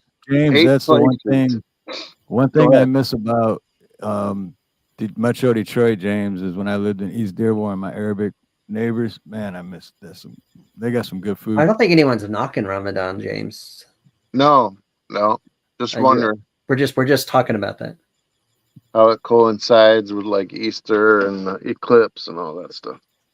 Fair point, big chap. Fair point. Oh, you know what, John? I forgot to ask when we first started. Yeah. Do you believe in ghosts and or aliens and or Bigfoot? I'm reserved. I'm open and reserved to believe that those things are a possibility, but my faith is my main worldview, and I believe that a lot of those things are used to actually take away from the God Almighty Creator. So, on a whole, I don't think I believe in aliens, and on a whole, I would say I don't. Bigfoot, I could actually kind of acknowledge because we've had in different societies, like the Yeti, or like there's been different cultural things that tell me that that's more than just kind of like American myth or whatever. But aliens and ghosts, I do think there's spirits. I do, and I think there's a difference between spirit and ghosts. Demons. And then there's also, of course, demons, and demons often come as ghosts or aliens. So, yeah. You ever seen someone really stoned out of their mind, man? have I seen someone stoned out of their mind? Like they look like they're possessed? Yeah. Yeah. That stuff's real, bro. You can't mess with the wrong stuff. Yeah, you can't. You open up a portal and What was that stuff? There was something like bath salts where the people were like taking off all their clothes and eating people's faces and whatever that was. Yeah. Molly or something. I don't. But no, it happened like in Florida. It was crazy, dude. You remember that video coming out? There's naked guys walking down the bridge and just eating this dude's face. Like, if that's not a demon, tell me what it is. Yeah, right, Latina, exactly. hello there, Latina. Aloha, Latina. But yeah, that's some. I was watching this thing. This guy, he just like snapped, and he said like voices were telling him to kill this person, and he just grabbed a knife and just started going at it. Mm-hmm. And he doesn't. And you look at a lot of the body videos of like all these like police cam videos, and it's insane, Steve. Like how many people look like they're just flat out. Obviously, there's a lot of people out there with mental illness, and we definitely did ourselves an injustice by shutting down all the mental hospitals. And you see a lot of it also being this entitlement, right? That's why they act the way they do. But some of them are just flat out demonic. I mean, they're just like, you're like, what the hell? Yeah, it can get pretty scary. Yeah.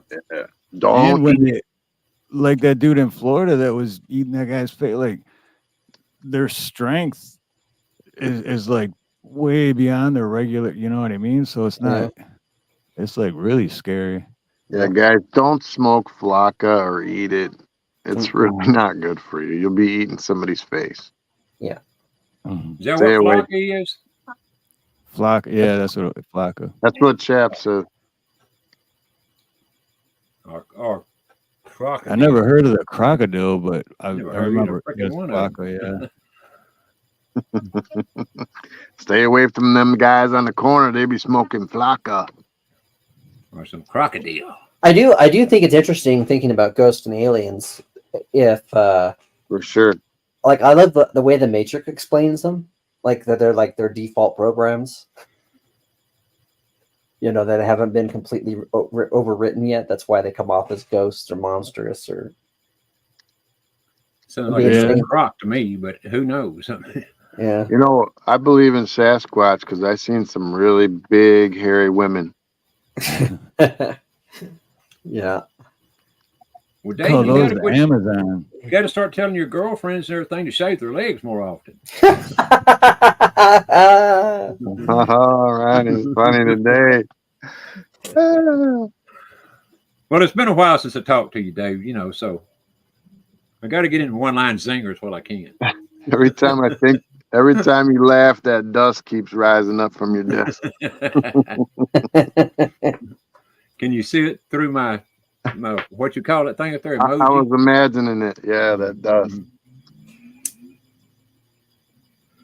Some nice dust, ain't it? Some pretty old dust. James said, "You say eating a man's face like it's a bad thing. What's wrong with eating a man's face, I y'all?" can't even see where my brother's talking. I don't even see it. Which See, that- chat are you in? Because I'm stream sharing on my channel, so it's I'm on Ronnie. Oh, okay, that's why. He must have been on the other one. Okay. Yeah. Yeah. If you come into the, are you on your phone, Dave? I'm on my phone, but I got the computer up so I can read Oh, the chat. because if you're in the StreamYards on the, you'll see the chat for both rooms or both streams. Yeah, in the StreamYard part, it shows all the chats. Yeah. Oh, okay, yeah. But yeah, Every shout out time I to try to all, chat that, 40, picks me up. all 40 people watching. Yeah. Aloha, everyone. What's up, Even the everyone? ones not chatting. Yeah, y'all that ain't chatting need to start chatting so we'll know you're here. Come on, no Yeah, lurkers. that's right. Yeah, you say Yeah. big hairy Never- woman like it's a bad thing. It's not terribly bad. If you're really cold, you could Some people like European curl women. up Okay? in there. And everyone in my chat, I have the link for Ronnie's channel pinned at the top. So if you want to swing over there and hit the like button for Ronnie too. Yeah. Yeah, it would be nice. And y'all can swing over to Steve's and hit his like button if you don't mind. But be careful. Steve's like button is close to his other button. So be careful when you hit it. My like button brings you good luck. And if you don't believe me, you got to go hit it and find out. Think there's a crack in that statement. There he is. But I'm trying to be nice. I'm trying to be nice but naughty, you know. Got to try to get it in the middle there. Which is hard Trying to be do. naughty with nice words. There you go. I think I'm failing miserably. So, Ronnie, what do you like to do on St. Patrick's Day before this, except for on the occasion that you're streaming or making a video? Sit on my butt and watch TV. That's about it. Yeah.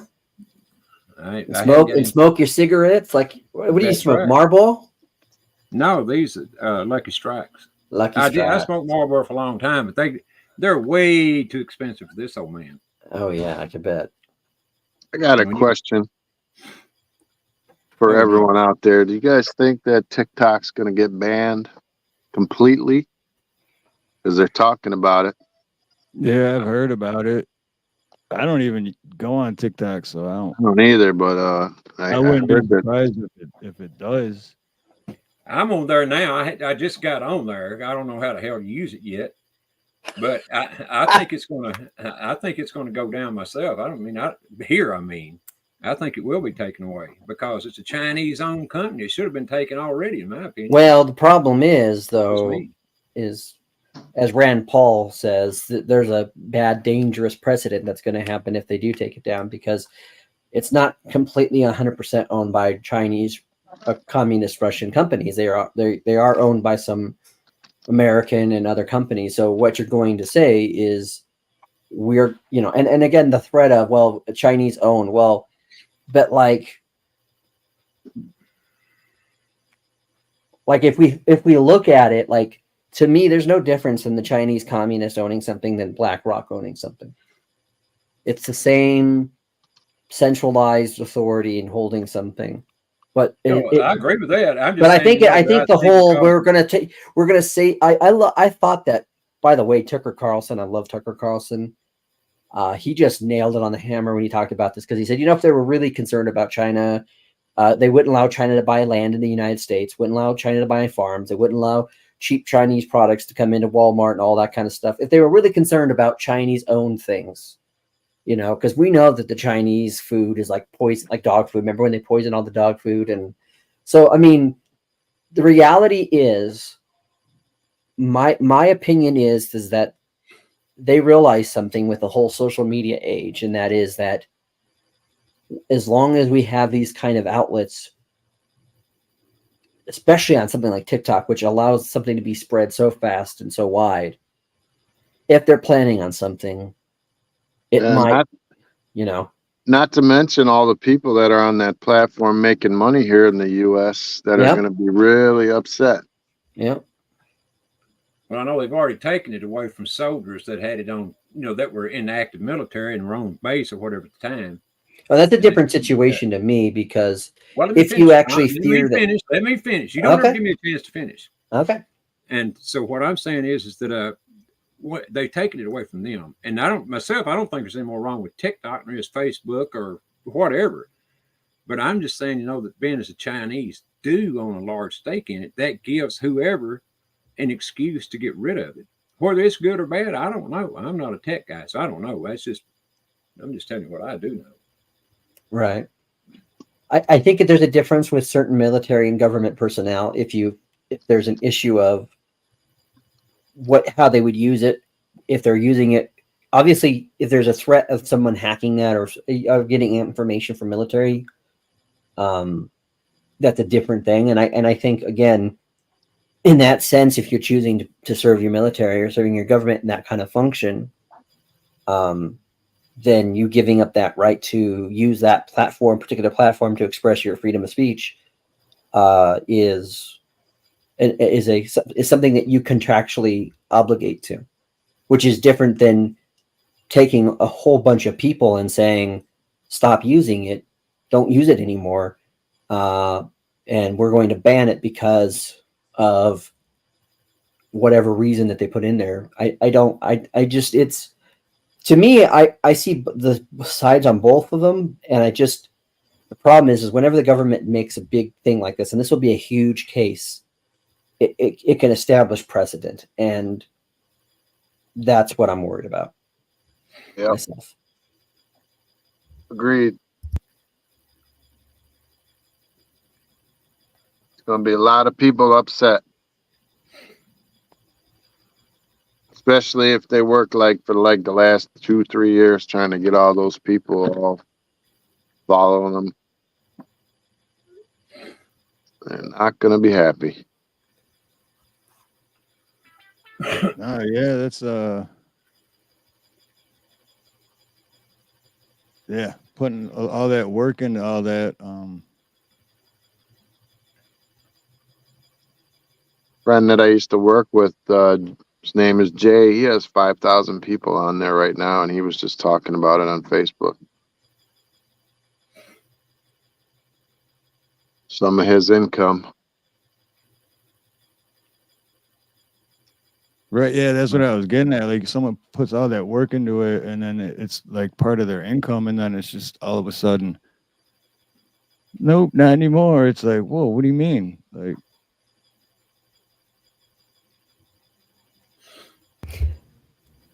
myself, I just think that they're obviously to you. If you felt like, I would rather them just come out and say, there's multiple reasons why we want to get rid of it. We don't like the Chinese aspect of it being owned. We don't like the fact that there are people on there who are expressing their opinion.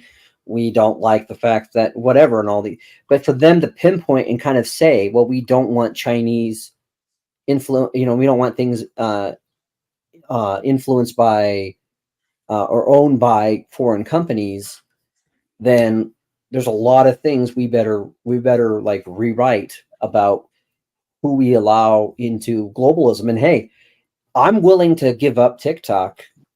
I'm not on there much anyways, but I'm willing to give up TikTok if that means we actually get American made products again, and we go and we establish a new president of making sure that none of the people who have investments in American companies are from other companies or other nations. Yeah, and if you start banning certain products, then you have to ban other things. I mean, you have to ban parts of our infrastructure that they make, because how can it be trusted? In every other theater, they're doing something weird. So how do you trust everything? We're getting our medicine even from China. That's the bad thing right there. I mean, whose decision was that? Good question. Love to know who let that happen. Well, we basically let the whole world steal everything from us, our jobs, our drugs. At one time, who knows, maybe the drugs were good, but now they're so messed up, who could trust them? And every manufacturing job that was look at Detroit, for instance. I mean, it's gone to hell in a handbasket. Just every manufacturing town in this country has gone to hell. Yeah, no kidding. Detroit used to be the Motor City. I mean, Motor City capital of the world, but now they're trying to go all battery power and all this nonsense. Yeah. Now I just seen all this yesterday, Dave, because I haven't been back to Michigan in a while. And the Ford headquarters on Michigan Avenue, they're tearing that down. Yep. I didn't know that. And then now they got a electric vehicle plant downtown. Downtown doesn't look anything like it did when I lived there, that's for sure. They're trying to build one. Well, they actually already bought the property about 27 minutes from me and my brother's property up north, between my wife's property. It's 1 million square foot. It's supposedly run by Chinese nationals. They just broke ground on it. Right on top of an aquifer in the middle of Michigan. It's nowhere near any shipping lanes, or trying to figure out why they didn't build it down in Detroit off the river, where they could have got some, cargo ships and whatnot. They just built it out in the middle of nowhere. Guys, I hate to be the party pooper on a day like today. I know it hadn't been just our 40, not even 45 minutes yet, but in about 10 minutes, I'm going to end it. I just don't feel like being on here today. So no, that's cool, because that'll be cool. That's about the 2-hour mark anyway, which is what we always say we're going to keep it at, but we always end up going over. So, dang, Lee, that's very true. We'll stick to our original plan. I like it. I think we've only done it like twice. We done it twice? I thought once. Maybe it is once. Maybe we were gonna do it twice, and then someone came in last second, and then we ended up going another 2 hours. So that's what it was. Yeah, no, so we almost did it. Almost did it twice. It was a while ago. Well, remember originally we were just gonna do an hour, and we're like, hey, yeah, right. Well, and I'll tell you the truth, I've done it. Everyone I've done for so long has been 3 hours or longer. It's hard to go at just 2 hours. I know you're probably the same way, Steve. But man, today it goes by so quick. It goes by real quick. It does. Mine too, right? It is. No, John, you didn't upset me. No, that wasn't it. I was talking to Steve about this before you come up today. It had nothing to do with you, brother. Believe me, I've just been feeling sick the last couple of weeks. So it don't have anything to do with anybody here. I mean, well, I hope you feel better. Thank you, sir. I'm not upset with you at all. I'm not upset with anybody. Okay, I just want to make sure. Yeah, no, I'm good. So when I get off here, I'm gonna be, like I said, we're gonna have the Irish stew. My wife, I think, is almost finished with the Irish soda bread, and we're gonna watch The Quiet Man. You remember that movie, Ronnie? You were like 3 when that or 10 years old or 15 years old when that movie came out, right? What was the name of it again? The Quiet Man with John Wayne. The Quiet Man. I remember I it, don't but think I I've don't. ever- I would have to go I back don't and think watch I've it ever again. seen Yeah, it's the one where he's the boxer and he goes back to Ireland where his family had a cottage at, and he falls in love with Maureen O'Hara, and they go to the pub and they get drunk, and then they have a huge fight in the end, and then they're all going through the town getting a fight, and they stop in front of the pub, and then they take a break from the fight to drink in the pub, and then they keep on going. It's a great movie. I don't think I I've think ever seen that one. I think I have, but it's been so long ago I forgot it. Yeah. Even won the best Oscar, so. I'm surprised every movie John Wayne was in didn't win an Oscar Yeah. because it was John Wayne. Yeah, well, it did win the Oscar. So. I mean, all of his movies, though. Yeah, a lot of his movies did, though. The one that should have won the Oscar and didn't, but I understand why, that he was in with also the same director of The Quiet Man, which is John Ford, is The Searchers. That was a phenomenal movie. The Boondock Saints. I never heard that one now. Jeff says, watch the Boondock Saints. Oh no, yeah, that's a instead. good one. Boondock Saints, that's a good one. I never heard of it. I say I never heard of it. He's singing that he never heard of it. I never heard of it. Ronnie got a little bit of a twang going on. I know what I've been practicing. Is it getting any better? Yeah, it's solid now. All right. No, James, not the way I make it. I make it all homemade. And Campbell's. All right. That's a quick and easy way to make it. I make it from homemade, so no, it's not just putting Campbell's. I put all fresh vegetables and meat and all that into it. So Put it on the windowsill to cool so I can come by and grab it. there you go. He put a lot Yeah, of I got green a stuff in sneak it peek of too. it. I seen it. He showed it a while ago. It's got a lot of green stuff in it Yeah. because it is St. Yeah. Patrick's Day. Well, it Can looks I kind of have green, but any- that's because I hadn't put in all the beef stuff into it, which makes it browner. Oh, okay. Yeah. Well, see, that's what I know about cooking, John. I mean, you got to explain everything to me down to the nub. But we are going to have green Jello. Green Jello. All right. I always heard if it was brown to flush it down, but I guess I'll go with you on that. If it's brown, flush it down. Yeah. Steve, is that true? You're the plumber here. Hey, before Yes, we that's go, true. I got a question Sure. for everyone. Why do men put the toilet seat down after they go pee? I Why? don't. Well, you normally 'Cause put you it don't down wanna after you hear pee, 'cause about you it. don't want- That's right. You Okay. want you to, Okay, but why do women want it down?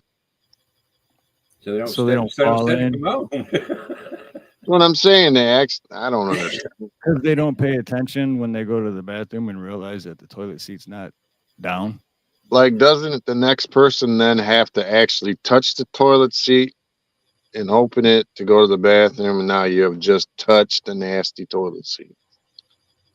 They have to let it down though.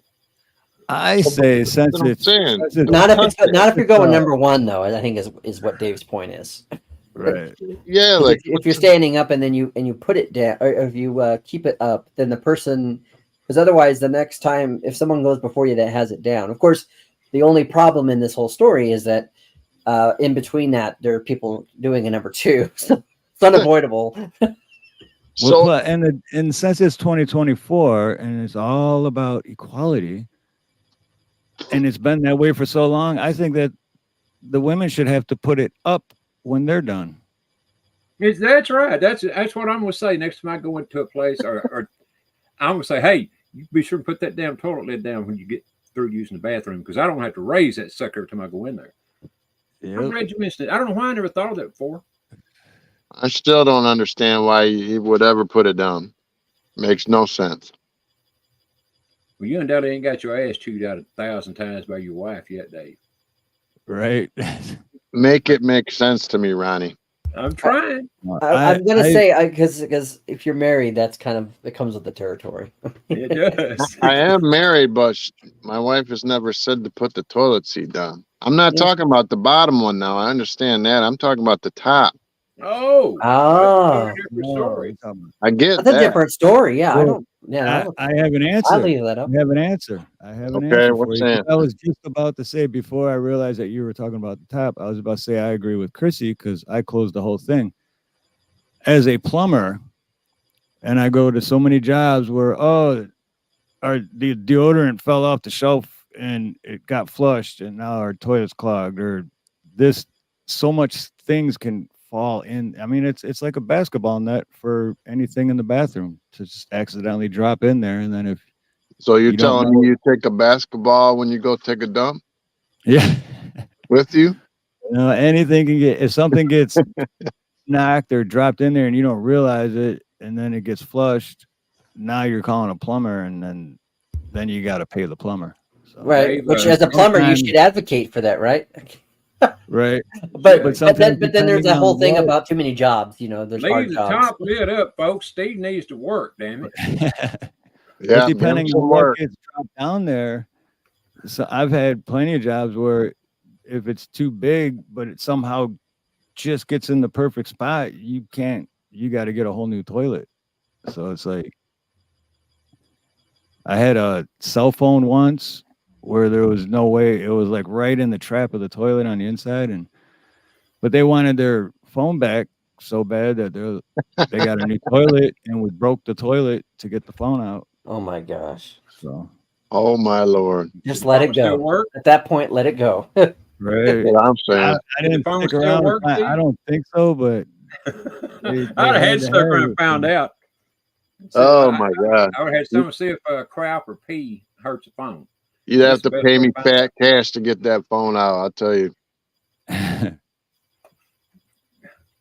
I've seen a lot, dude. Trust me, I've seen a lot. I walked away from a job in Inkster. And Oh, this yeah. was 15, 20 years ago. I worked for Phil's Plumbing, but it was in Inkster, and it was like a crack house or something. And this lady was just Here, whacked out of her mind, and she's like, yeah, she's all like doing this itching everywhere, and she's like, yeah, and then I was afraid to walk in a house, man. And I was like, I had latex gloves on, and I had booties over my boots because I didn't want to get anything on my boots. And She had the It was scabies. bad. I opened the toilet seat, and it was filled to the very, like, so basically it clogged up like a couple weeks prior, and there was just a bunch of junkies in there, like passed out, half dead, whatever. They just kept using it and using it and using it till it got to a point where, all right, now it's filled to the top, so now we got to do something. right. And I'm like, bye. I called I ain't my touching that with supervisor. I'm like, I ain't doing. I took pictures and seen. He's like, nah, yeah, get the hell out of there. I ain't touching this shit. Here's the Literally. question I have: why do people who are going or for either going number 2 or women who are going number 1, why don't they sit up? Have you ever noticed? I've ever seen people like where they don't stand up when they flush. Oh, they like that little Baudet action. Yeah, but you don't want any of that back No, spray but- on your ass. I'm telling you right there. No. But they're still sitting down when they flush. Yeah. Oh, I don't get that. No, that's like, That's a because no-no, bro. yeah, it is a no-no. Because first of all, you open your, you know what I mean, and when you flush and it goes through the trap, sewer gases are coming back through. Very small amount of sewer gases, but sewer Yeah, gases are bro. coming back up. So that's like- That's not There were some guys here a few years back, Steve. They didn't work for the city. But they was having trouble with their sewer lines. And at this time, this town was real small, and so the citizens just took it upon themselves to go out and try to fix it themselves. Well, it's 2 or 3 guys crawled down in this manhole. None of them come back out, and so another guy that was either going to go with him or did go with him, he, was yelling and everything. He couldn't hear him, they wasn't answering him back. So he crawls down there to try to find him. Well, he didn't come back out. Well, the city finally comes out there, and all 4 of these guys down the bottom of this damn sewer are dead from the gases. Yep. Every one of them. It's dangerous, man. You get down. I didn't know that till then. No, yeah, there was a company I worked for where no one died, but they had to go into a manhole, and it was like 12 feet down or something, and they knew about that. So what they did, these goofballs, they took their garden hose off their truck, and the one guy stayed up, the other guy went down, and he threw him the garden hose, and he's like breathing through the garden hose to be breathing fresh air or whatever. And then he passed out, and then the other guy called the supervisor, but then his dumbass went down there to try to get him. Luckily, the supervisor showed up, and no one got. But yeah, if you go down that deep with those sewer gases, you could die pretty quick. Yeah, that's why whenever you're going to go down, you just toss a match down first. That way you get blown up instead of dying a bunch of garbage. I would never do that. I wouldn't Send even in take the a chance. parakeet. Send in the parakeets. Right, James, that's a shitty way to go. Oh, Chrissy, you taking off, Chrissy? Well, yeah, we're getting ready to close that anyway. But happy birthday, Chrissy Cat. Hope your birthday is as beautiful as you. Absolutely. Happy birthday, Chrissy. Yeah, no pun intended, right, James? A shitty way to go. But I don't care. I don't care how much you're going to make on that job. It's not.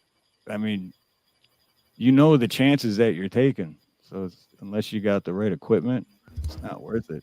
My cousin-in-law is a plumber, and I've known, and my father-in-law's a plumber, so I know there's actual, it's great to have a job. It's great to have the money and all that, but it's like, that there's, when you assess that job and you go, there's way more work, way more hassle and stress than what I'm going to get paid from it.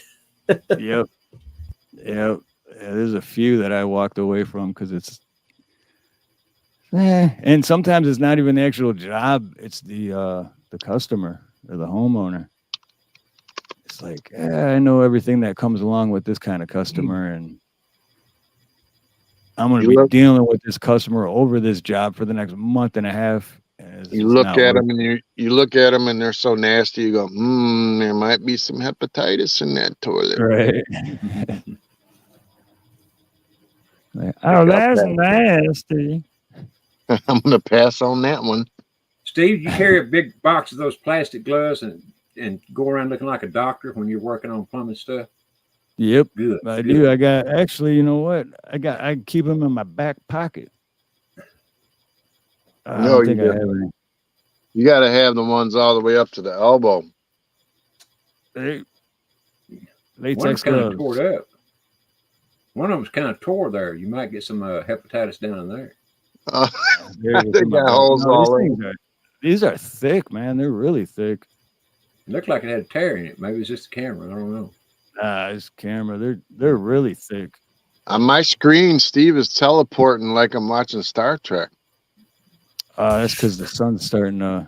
The sun is shifting. Like you're starting to particleize, man. It's crazy. Right here, how about this? It's awesome. No, I'm gone. Where's my pool at? Oh, yeah, it's because I got the green screen, but it's over a window, and then when the sun shifts, the light changes. That was crazy, man. Your forehead disappeared for a minute. Like what? 20K a week. That's what I'm saying. My eyeballs still bugged out. Damn, will you introduce me to your son, LSP? I might want to marry him. Just kidding, brother. Well, I appreciate you guys having me on. 20K a week. Hey, can you throw up his link for me, John's link, unless it's in the beginning? So I don't think I have him. Oh, for his YouTube? Yeah. Well, there's Awesome Alice too. Who's in? What's going on, Awesome Alice? And by the way, Hey, y'all, Awesome Alice. Hey, Good to Alice. see you, Alice. Haven't seen you in a while. Aloha. yeah, she's definitely needing some subs on her channel. I guess it's a new one. from There, what I Joe put understand. that there. Thanks, Joe. I appreciate it, buddy. But yeah, if y'all would jump over and, Oh, did you get it? subscribe Okay, to Awesome Alice. Thank you, Joe. Is that it? Yeah. There it is on the screen. Oh, she said she got her channel back. All right, well, good. Good. I don't know why they give somebody as itty bitty as you, but anyway. Yeah, Alice is cool, man. She's She is. She's a cool chick. and this isn't a bad thing. This is a compliment. But I say, like they say, where I grew up in Detroit, she's a bad bitch. Whoa. I'm not calling you a bitch. It's a compliment. It means it's someone that is really cool and someone you wouldn't want to mess with. Exactly. Yeah, and she's tiny like a stick of dynamite. And you know She how is. powerful dynamite is. She is Yeah. tiny, but she you don't want to mess with her, man. And here's the thing about Alice. She just got married not long ago. And I think what the problem was with her channel was that she was up one night doing something, and her husband got up to go to the bathroom, and he accidentally stepped on her. Because she so little he can't see her. Wow. She is a small woman, but she's tough too. She's really tough. All I could picture when you said that was like Shaq and his 5-foot girlfriend. Right? Yeah, it's something like that, except I think Alice is like 1 foot. 1 foot. So everybody's a giant to her. Sorry, Alice, She's you know I still love not you. scared of nobody. That's right. Like I said, dynamite comes in small packages, man. Hey, John, it was Wait. real nice to meet you, buddy. You as well, yeah. Yeah. And I'll have to. Do you have it? It looks like you have a channel. Is it Star for Truth? Is that what it's called? Yeah. Okay, I'm gonna check that out. He's starved he's for truth, just, but he won't listen to a word I say. I do, man. Yeah, he's just getting starting to grow his channel, John. Yeah. By the way, But I don't know if you knew this, Steve. I finally hit the 1K mark. Oh, did you? Right on, Yeah. man. Congrats, Yeah. man. Way to go, John. So after almost a year of grinding and No, that's what it took me about a year before I hit the 1K. But I think going live every week has helped because we do that live show on Thursday nights with Mayhem, and we have a lot of fun. I used to think stream was a chore, and then when we do it, it's so fun. It seems effortless. But No, it is. That's what I look forward to Sundays to do this. Well, so do I. Most of the time. I can't say I did today because I feel so damn bad. But I know, buddy. I hope you feel better. I'm going to pray for you that you get healing. Oh, thank you, John. I appreciate that, brother. Yeah. Yeah. In my prayers as well, Ronnie. Thank you, Dave. Man, I need somebody to pray for me. Mine don't seem to be working. So. They're working. All right. Well, but God said, Ronnie, I made you a singer. Isn't that enough? He said, Ronnie, you're 200 years old. What do you expect? There you go. I want to be 800. That's all I expect. Oh, my Not Lord. even halfway there yet. No, I ain't even a third of the way. I ain't even a quarter of the way there yet. 800 years old? Oh, my God. Can't y'all just see me at 800, though? Boy, I would be a specimen and a half, wouldn't I? I don't know what I'd be a specimen of, but I would definitely be a specimen. You'd be like a Jello substance in a jar. And you just see his mouth going, "Hi, everyone. This is Raw Dog Ronnie, and I'm a singer." And I fart dust. And charge people like $100 to see the talking gelatin in the. See the world's oldest man. He farts dust. That's right. Well, I don't know if I'll ever make it past Methuselah or not. So I'm trying. I'm trying to beat them all. Yeah. But I kind of doubt I'll make it that far. Yeah. That fur, I said, not 4, that fur. Well, I just heard that. Well, I got to make sure y'all understand my country lingo. John and Dave, I put a link in the private. If Oh, you okay. guys want to talk for a minute backstage afterwards, that's what that link's for. If you Oh, want. okay.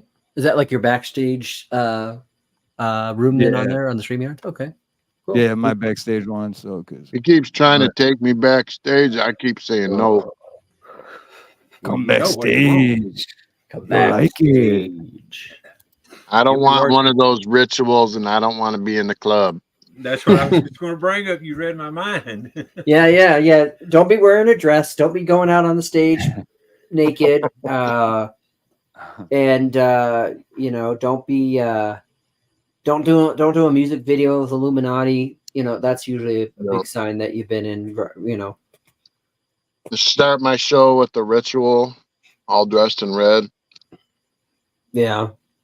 You sound like the man with a plan, Dave. Or what you can do is you can do a video like Billy Idol's White Wedding, and I'm not saying the song, but I think somewhat of the song, but the video is definitely a Mason ritual, resurrection ritual reenactment. I wouldn't doubt it. Because she starts off and it's like she starts off and it's like White Wedding, and it's and they have the whole thing where you go in there. And if you know anything about Freemasonry, you know all about like the resurrection stuff and the idea of they have to die to themselves and kind of resurrected in the new knowledge and all that. And but it's a good. But when you look at the lyrics with that, it's a nice day to die again. Like it's all of that stuff's there, and so Trying to figure out why Lord Spike is punching his own hand. because he's giving me a fist bump because I thanked him. My bad. Yeah, he shared my link again, and I said thanks, and Thought he fist bumped himself. I was like, what's going on? Something new. He's getting ready for when he meets that big tough guy. He's toughening his knuckles up. That's what he's doing. They're probably already toughened up. I don't know. I'm just saying. But anyway, Yeah, my guess would already- be LSP's. He's a badass dude too. Your phones deteriorate. I am not a backstage kind of gal. Oh, come on, James. I've known you all my life. But so next week will be on my channel, and it's gonna be a really good show. Well, it's gonna be a good show. It's gonna be a damn good show every week. There you go. We have a really good guest next week, so hopefully we'll see everybody there too. Who is our guest again next week? Coach Steve. Oh yeah, I forgot for a minute. I just want to have you to. And Heather. Good old Heather and good old Coach. Yeah. One of these days, I'm going to have a podcast. That's what we heard. I heard the last time you was on. But here. I do have a very interesting guest. He was on He's got America's Got Talent. He was on there. He's a pretty good singer. He sang at my wedding. Probably be pretty entertaining. Yeah. I don't remember singing at your wedding, but maybe I did. Well, Ronnie, man, when you were 150, I was like 3.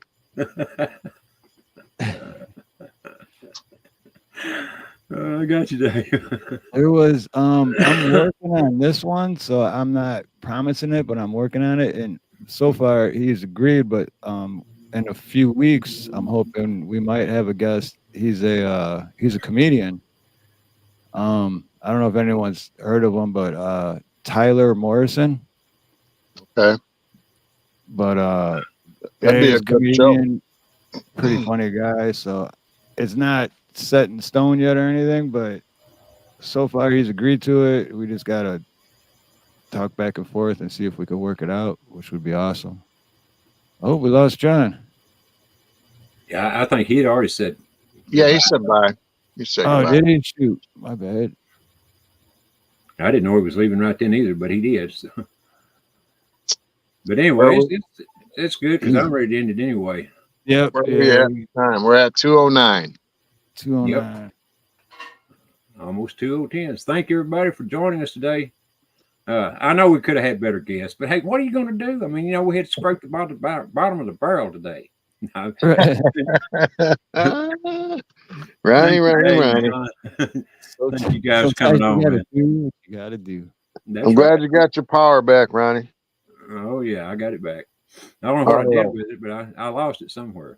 Must have been a long 4 or 5 days. It was, man. It's been a long 2 or 3 weeks, to be honest with you. Gotta get better, man. Believe me, I'm trying. It's got to get better. I'm beginning to think it's the vitamins, all the vitamins I'm taking that's making me sick because I've taken so many vitamins, it's just not unreal.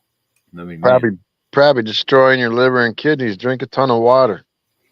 Well, I drink a lot of water, but undoubtedly I ain't drinking. I ain't done enough of something right. Cranberry juice, 100%. That's what this lady told me. I don't know if it's true, but she said her kidney function was at like 50%.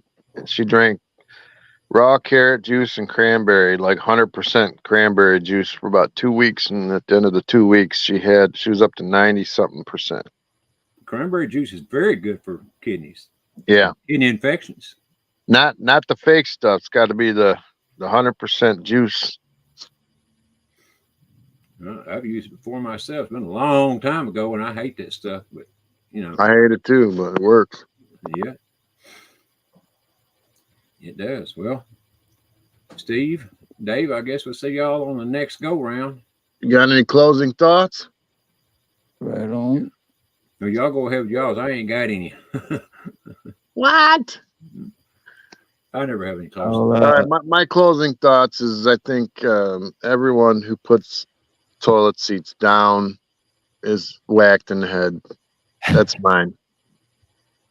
The top one, I agree with you there. Not the bottom one. I'm talking about the top freaking lid. Why do you want to touch it? I don't understand. I agree with you. I don't get it either. Other than what Steve said, which was a pretty good excuse for it. Now, I hadn't got anything above my toilet to even think about, unless the ceiling falls in there. So I ain't got no worry about it. I wouldn't put it down anyway because I don't ever, mess around behind the commode. But just go in there and do my business and leave. I don't be bringing my keys and my phone and my TV and my sister. Well, you do a have lot a of library in there, bathrooms. A lot of bathrooms had shelves above the toilet, and those. All them rich people bathrooms. I forgot about that. I got the little dinky one.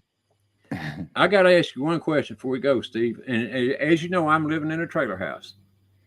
And I didn't know this till after I'd bought it and moved it up here and when I went to use the bathroom. I mean, I walked through there. I seen the toilet. I didn't think anything about it. It looked like a toilet to me. And so after I got it moved in here and everything and had to use the bathroom, I went there and I thought, where the hell do you flush this thing at? There wasn't any place on to flush the commode. There wasn't a handle. It's got a lever on the bottom of the toilet that you mash down with your foot, and a little flap opens up and it just drops down. Oh, it don't really? flush. Yeah, it just drops. It don't flush. I mean, man, I thought, what kind of a damn deal is this? I mean, I know what kind you're talking about. I just visualized because I've used one of those before, but it doesn't even have a thing where like it does that, but then also if you want it to, it like water will go in to kind of. Well, a little bit of water goes in, but it's just a very little bit. Just kind of help push the turd or whatever on down the way there. It kind of like the toilets on an airplane minus the power flush part. It just opens up and it goes down and then it closes. Yeah, and see, here's the problem with it though. Regular commodes, how they work is they got the back flush thing on them that, when you flush it, the water comes up and knocks the crap out of the hole so it can all go down in the hole. Well, this one don't have that. Like all it does, that little flap opens up, and if it don't drop down, well, you got to do something to remedy that situation. So next time we meet, we got to talk about bidets because yeah, I'm puzzled Yeah, on those too. I just put one in the other day. I was asked to because I did plumbing before as well. I was asked to, and I was like, I went into the bathroom. There was no toilet in this bathroom. It was all tile on the floor with a hole in the ground, and I'm just like, yeah, this might be a little bit above my pay grade. I have no idea. It was like install it in the ground. And I guess they squatted, man. I don't know. I can't. Yeah, that's like was it Japanese or China? It's like that's how they use the bathroom over there. He said Like it's a raw dog. All their toilets are in the ground. Really? Yeah, I can't remember if it's Japan or China, but yeah, it's. I'm so all the immature, toilets. dude. I need pictures of this. I need to see some Oh, pictures. I could show you plenty. Yeah, that's a disturbing story to end with. Thank you. That's what we're here for. That's what we're here for. This ain't nothing compared to about a month ago. You should have been here with that shitty story. Oh Lord, there was two of them and back to back. They were kind of shitty. I do have a video on my phone of a actual camera going through the line. So maybe we'll play that one day. I used to have a bunch of those because I used to have a camera at my last company, and yeah, I used to have a bunch in color and everything. Yeah, I got one in color. It's like a minute and a half long, I think. Yeah. And here's the worst thing with this toilet, to me anyway. I mean, you're almost forced to sit down on this thing to even to pee, simply because it's plastic. It's not made out of porcelain. It is plastic. I mean, you look at it and you think it's porcelain, but it's not porcelain. And when you pee in this sucker, I don't care where you pee at, it's going to splash right back out. You have got to have it surrounded with something, because that pee is the water. It keeps about an inch or two of water in the bottom of it. I don't know why, but it does. Dude, I don't know why I'm so immature, man, but this is hilarious. I'm picturing you getting all dusted with your own pee on the legs. Well, I tell you what, it's just about got to the point where I'm going to start sitting down. Now, I don't want to do that, believe me, but it's bad when you stand there, in the middle of the night and got to pee and it splashes all over you. I don't know how true it is, but I've heard that for men, sitting down is better for your system or whatever, your urinary tract or whatever. I'm not a doctor. I don't know. I just heard that. I don't know how true it is. I didn't care enough to look into it, but I heard that. Either that or whoever I heard it from was just trying to justify that he pees like a bitch. I don't know. Whoa. Maybe that's what it is. Maybe I'm feeling like a bitch. Huh? Well, I think all men that can't get it into the actual bowl should definitely sit.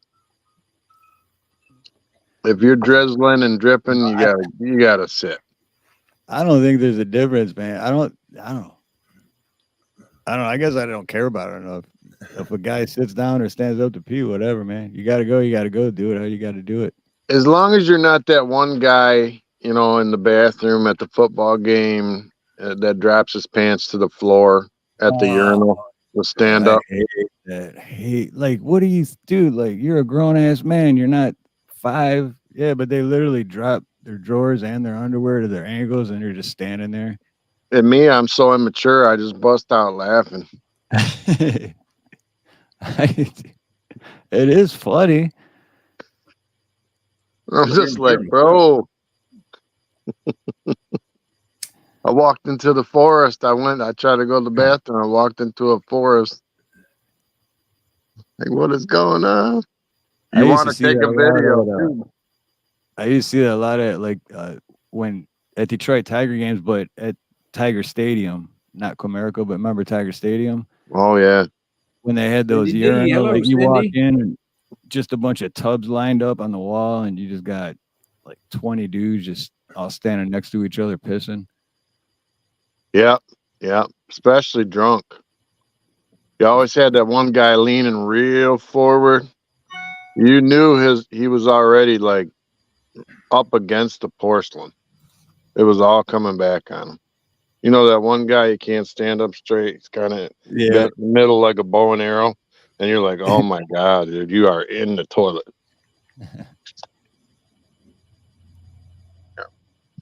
That's funny. All right. But, all right. Well, we'll Good leave show. that with all the listeners to leave that in their head till next week.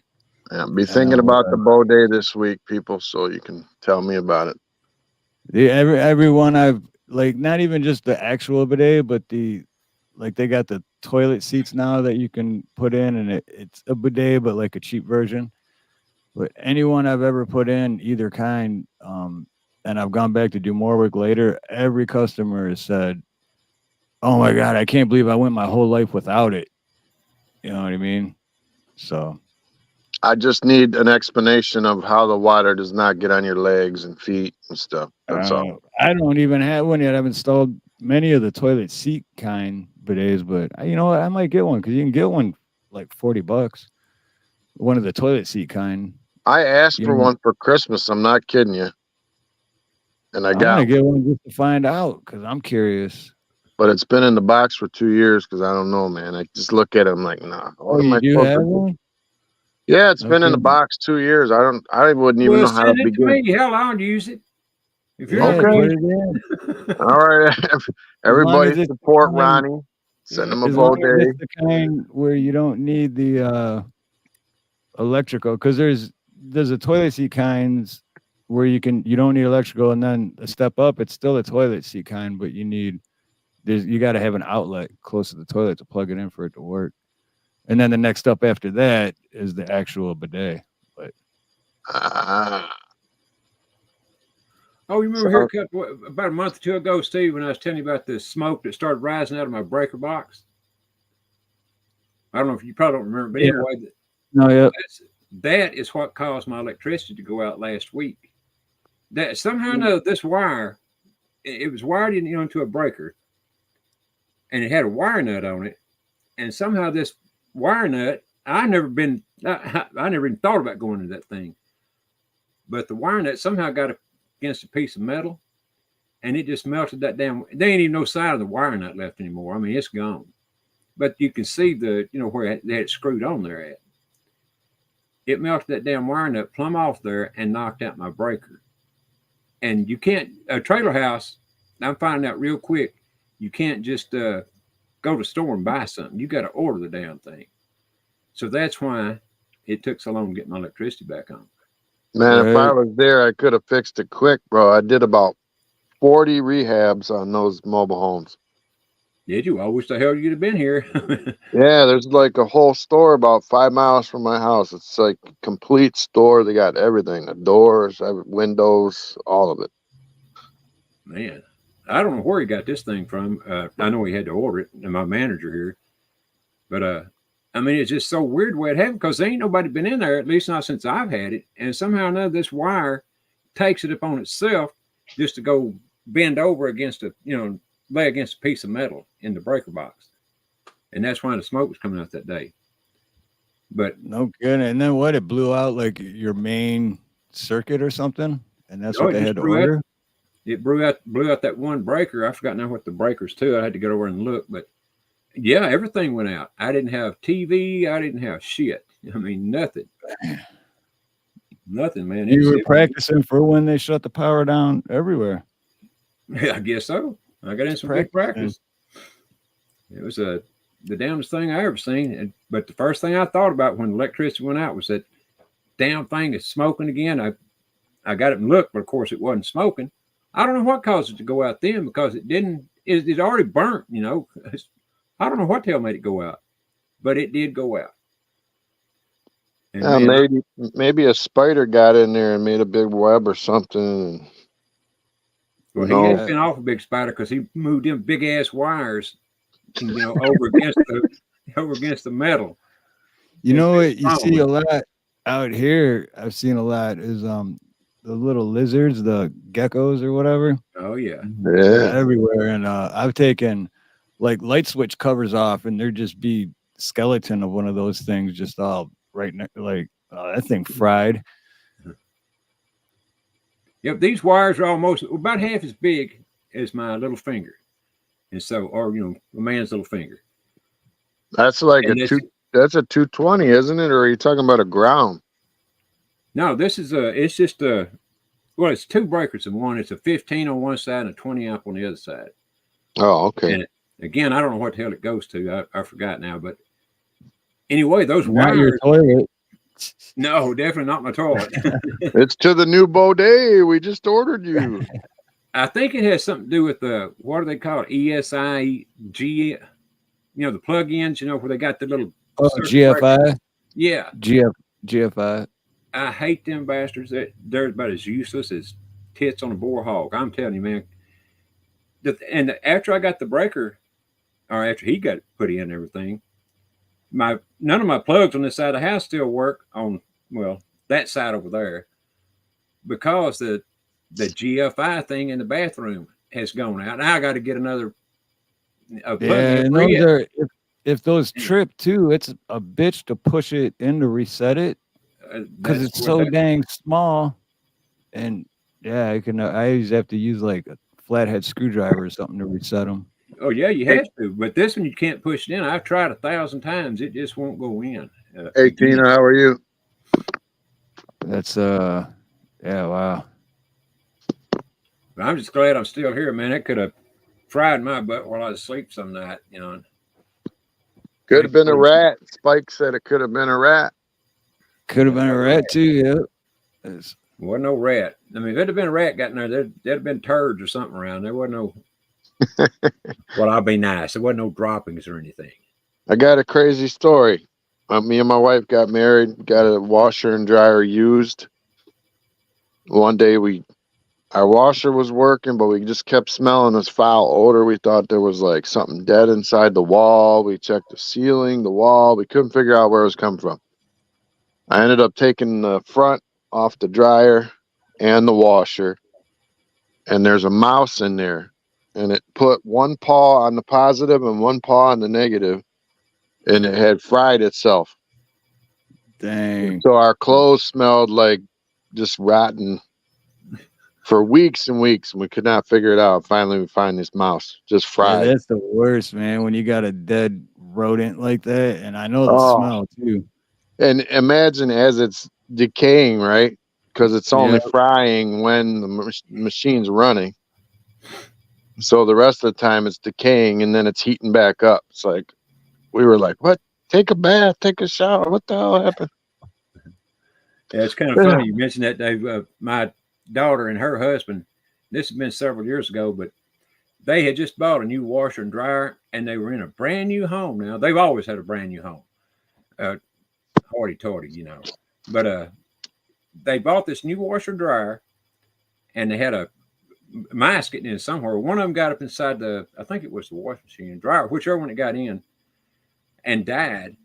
She got the damn mouse out, or somebody did, but she didn't want to use it anymore because she didn't want to take a chance on clothes stinking. I said, well, you got it out, didn't you? Yeah, I got it out. I said, well, what's it going to stink for? What's going to make it stink if you got it all out?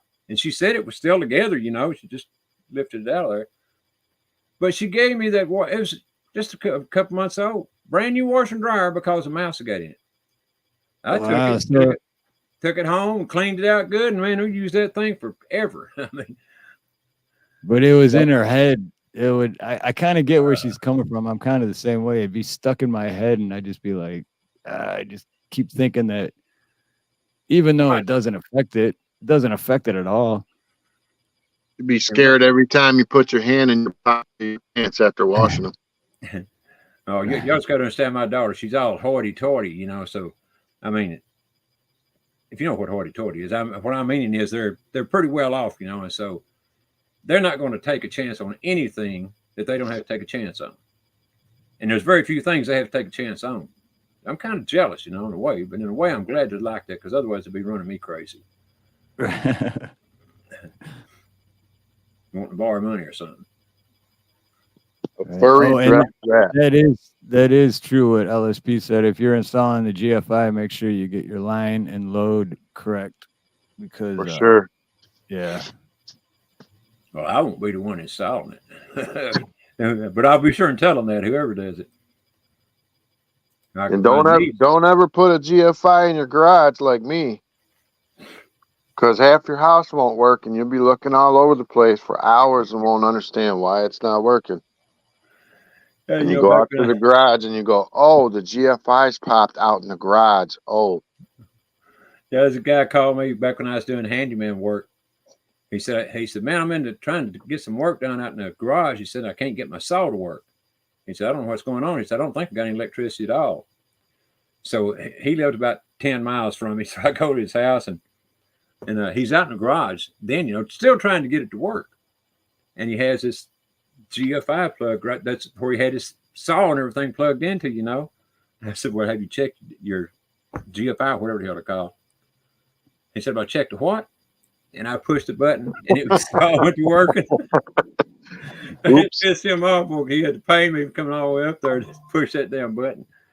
I said, well, at least now you can get done what you want to get done. But yeah, them little buttons can cause you a lot of problems, man. Yeah, like I say, I hadn't got any power at all on the side of none of the plugs on the side of my house because of the damn thing. and if you're ever in a rich house, there's some more free information. You're ever in a rich person's house and they say the power's off and you go and look and it's off, don't trust them. Because those rich people always got two boxes. They got two main boxes always because their house is so big. So the lady told me it was off. It was testing off. And then I grabbed the other wires and they were live. The main was off and everything. She had another one she didn't know about. I thought it was off. Yeah. I always got my electrical tester. I hate electric, man. That's why I'm a plumber. But I still have to deal with electrics. I always have my electric tester, man. Well, you know how you check like 6, there'll be 10 wires, and you check like 7, 8, and you're like, man, this is off. It's just the last two bit me. Well, you know how you really make sure, especially if you got like 220 or something, you just take a screwdriver and cross it. Oh, yeah. Just don't look at it. Just don't look at it when you do it. But if it's live, you'll know. Listen, don't make a loud noise and a loud spark. Don't tell me you ever did that with a 220. I'm going to kill you. Oh, dude, me and Nate used to do that all the time in Detroit. With a 220? Man. Oh, my God. We would take the screwdriver and get it on one and then see how close it was to the other. And then we'd go ahead and tap it. And I mean, most of the time it was off. But if it was, it would be all bzzz. And you're making me cringe, bro. 220. Ooh. Well, I tell you what, the good thing about 220 is though, if you hit it right, it'll break your arm before it kills you. It might break your arm, but most of it won't kill you because it knocks you loose. 110, however, is a different story. And I don't want to test either one of them. I've been bit by both of them. Believe me, it ain't no fun. I don't care which one you grab. But 220 will definitely knock your ass away. Yeah. I've never been hit by 220, but I have 110, and it's like you just feel it and you're like, whoa, man. Like, yeah. Wow. I had it one time where I couldn't let go. 220 or 110? 110. I couldn't let go. I was out by the pool and the dog had chewed an extension cord that's plugged into my pool filter. And I reached in the tall grass to lift it up, and it was chewed, and I grabbed it. Man, it was frying me. I couldn't move at all, and I was like, I took every bit of strength that I had in me to kick my leg out to the metal pole and hit the pool with my bare foot, and it allowed me to let go. You sure it was 110? That sounds like 220. All I know is I had to go to the hospital, bro, because, man, my pulse was like 140 for hours. And then after that, it was like I had worked out for 6 years in a row. That's how tired every muscle in my body was. Yeah, that sounds like 220. I thought I was 110 dead. No, it was 110. Because I got hit by 110 a few times, and I was just like... Yeah, but I was holding both wires in the same hand. Right up my left arm. I had it squeezed in my fist, so think about it, and I couldn't let go. It was just like, and then it takes you a second to realize that you're even getting zapped. A short second, but yeah, a second. It's a hell of a rush. It like, sure the hell is. all I did, I know my neighbors heard me yell. I'm like, no, like this is not the way I'm gonna die. So I kicked my foot out and hit that metal bar, man, and it allowed it to, for some reason, allowed me to let go. Amazing. It definitely gives you a Reroute rush. electricity. I just about busted my big toe on that pole. I hit it kicked it so hard, it just about broke my toe. You take that over death, wouldn't you? That's funny though, Yes, because it sir. I reminds was me praying that hard after that, buddy. I was Bet praying you they- real hard. that gives you such a rush from that just 2-3 seconds, whatever it is. And then I was thinking back when we were young, like we do stupid things to get a buzz, like whippets or whatever. Oh But yeah. now all you got to do is stand up real fast. There you go. Got the same effect as a whippet for free. You want to know the That's funny part? the good part about getting older. The dog that chewed the freaking wire, my wife still has it. I was like, you got to get rid of the dog that's chewing it all. So, I love my dog. I'm like, I almost died. I love my dog. She loves What that kind dog of hell dog more is than she it? loves you. Right, Ronnie. Right. It's a Yorkie slash, I don't know, man. It's cute. It's a little tiny. I can't remember what it is, man. Jack Russell Yorkie mixed. Oh yeah, our dog's half Jack Russell. Real Energy. nice. Real nice looking dog. It's just chews everything, man. Everything. Siding on the house, just anything it can get. I went behind my garage the other day, man, and it had chewed the whole corner off the siding of my house or my garage. And I'm like, what the hell kind of dog does this? Well, yeah, you would think a big dog would do that, but Well, I got toys all over the yard and chew toys and rubber, and it goes to the back of the house. I think it's just, it's like, well, you didn't let me in or you didn't feed me right, so I'm going to chew your garage, It's like, screw you. blender dog. Basically, yes. An angry I'm dog. out of here. I'm out of here. Y'all have a good one. All right, Ronnie. All right, much Peace, love, brother. and aloha, everyone. Yeah, thanks to everyone for watching for sure. And Yeah, good show. Dave, thanks, Dave. And thanks, John. Wherever you Yeah, thank you, John. Thank you, John. Love you, brother. Love you, Dave. Love you, Love you, Ronnie. man. Peace, guys. And I'll say my final thoughts. Have a beautiful morning, beautiful day, beautiful afternoon, beautiful evening, a beautiful night, whatever it may be, wherever you are. Much love, much aloha, and most importantly, God bless. Peace, guys. See you later, Dave. All right. Good night, everybody. Thanks, y'all. Thanks to all y'all for hanging in there and joining us today. Appreciate every one of you. We'll see y'all on the next one. Talk to y'all later.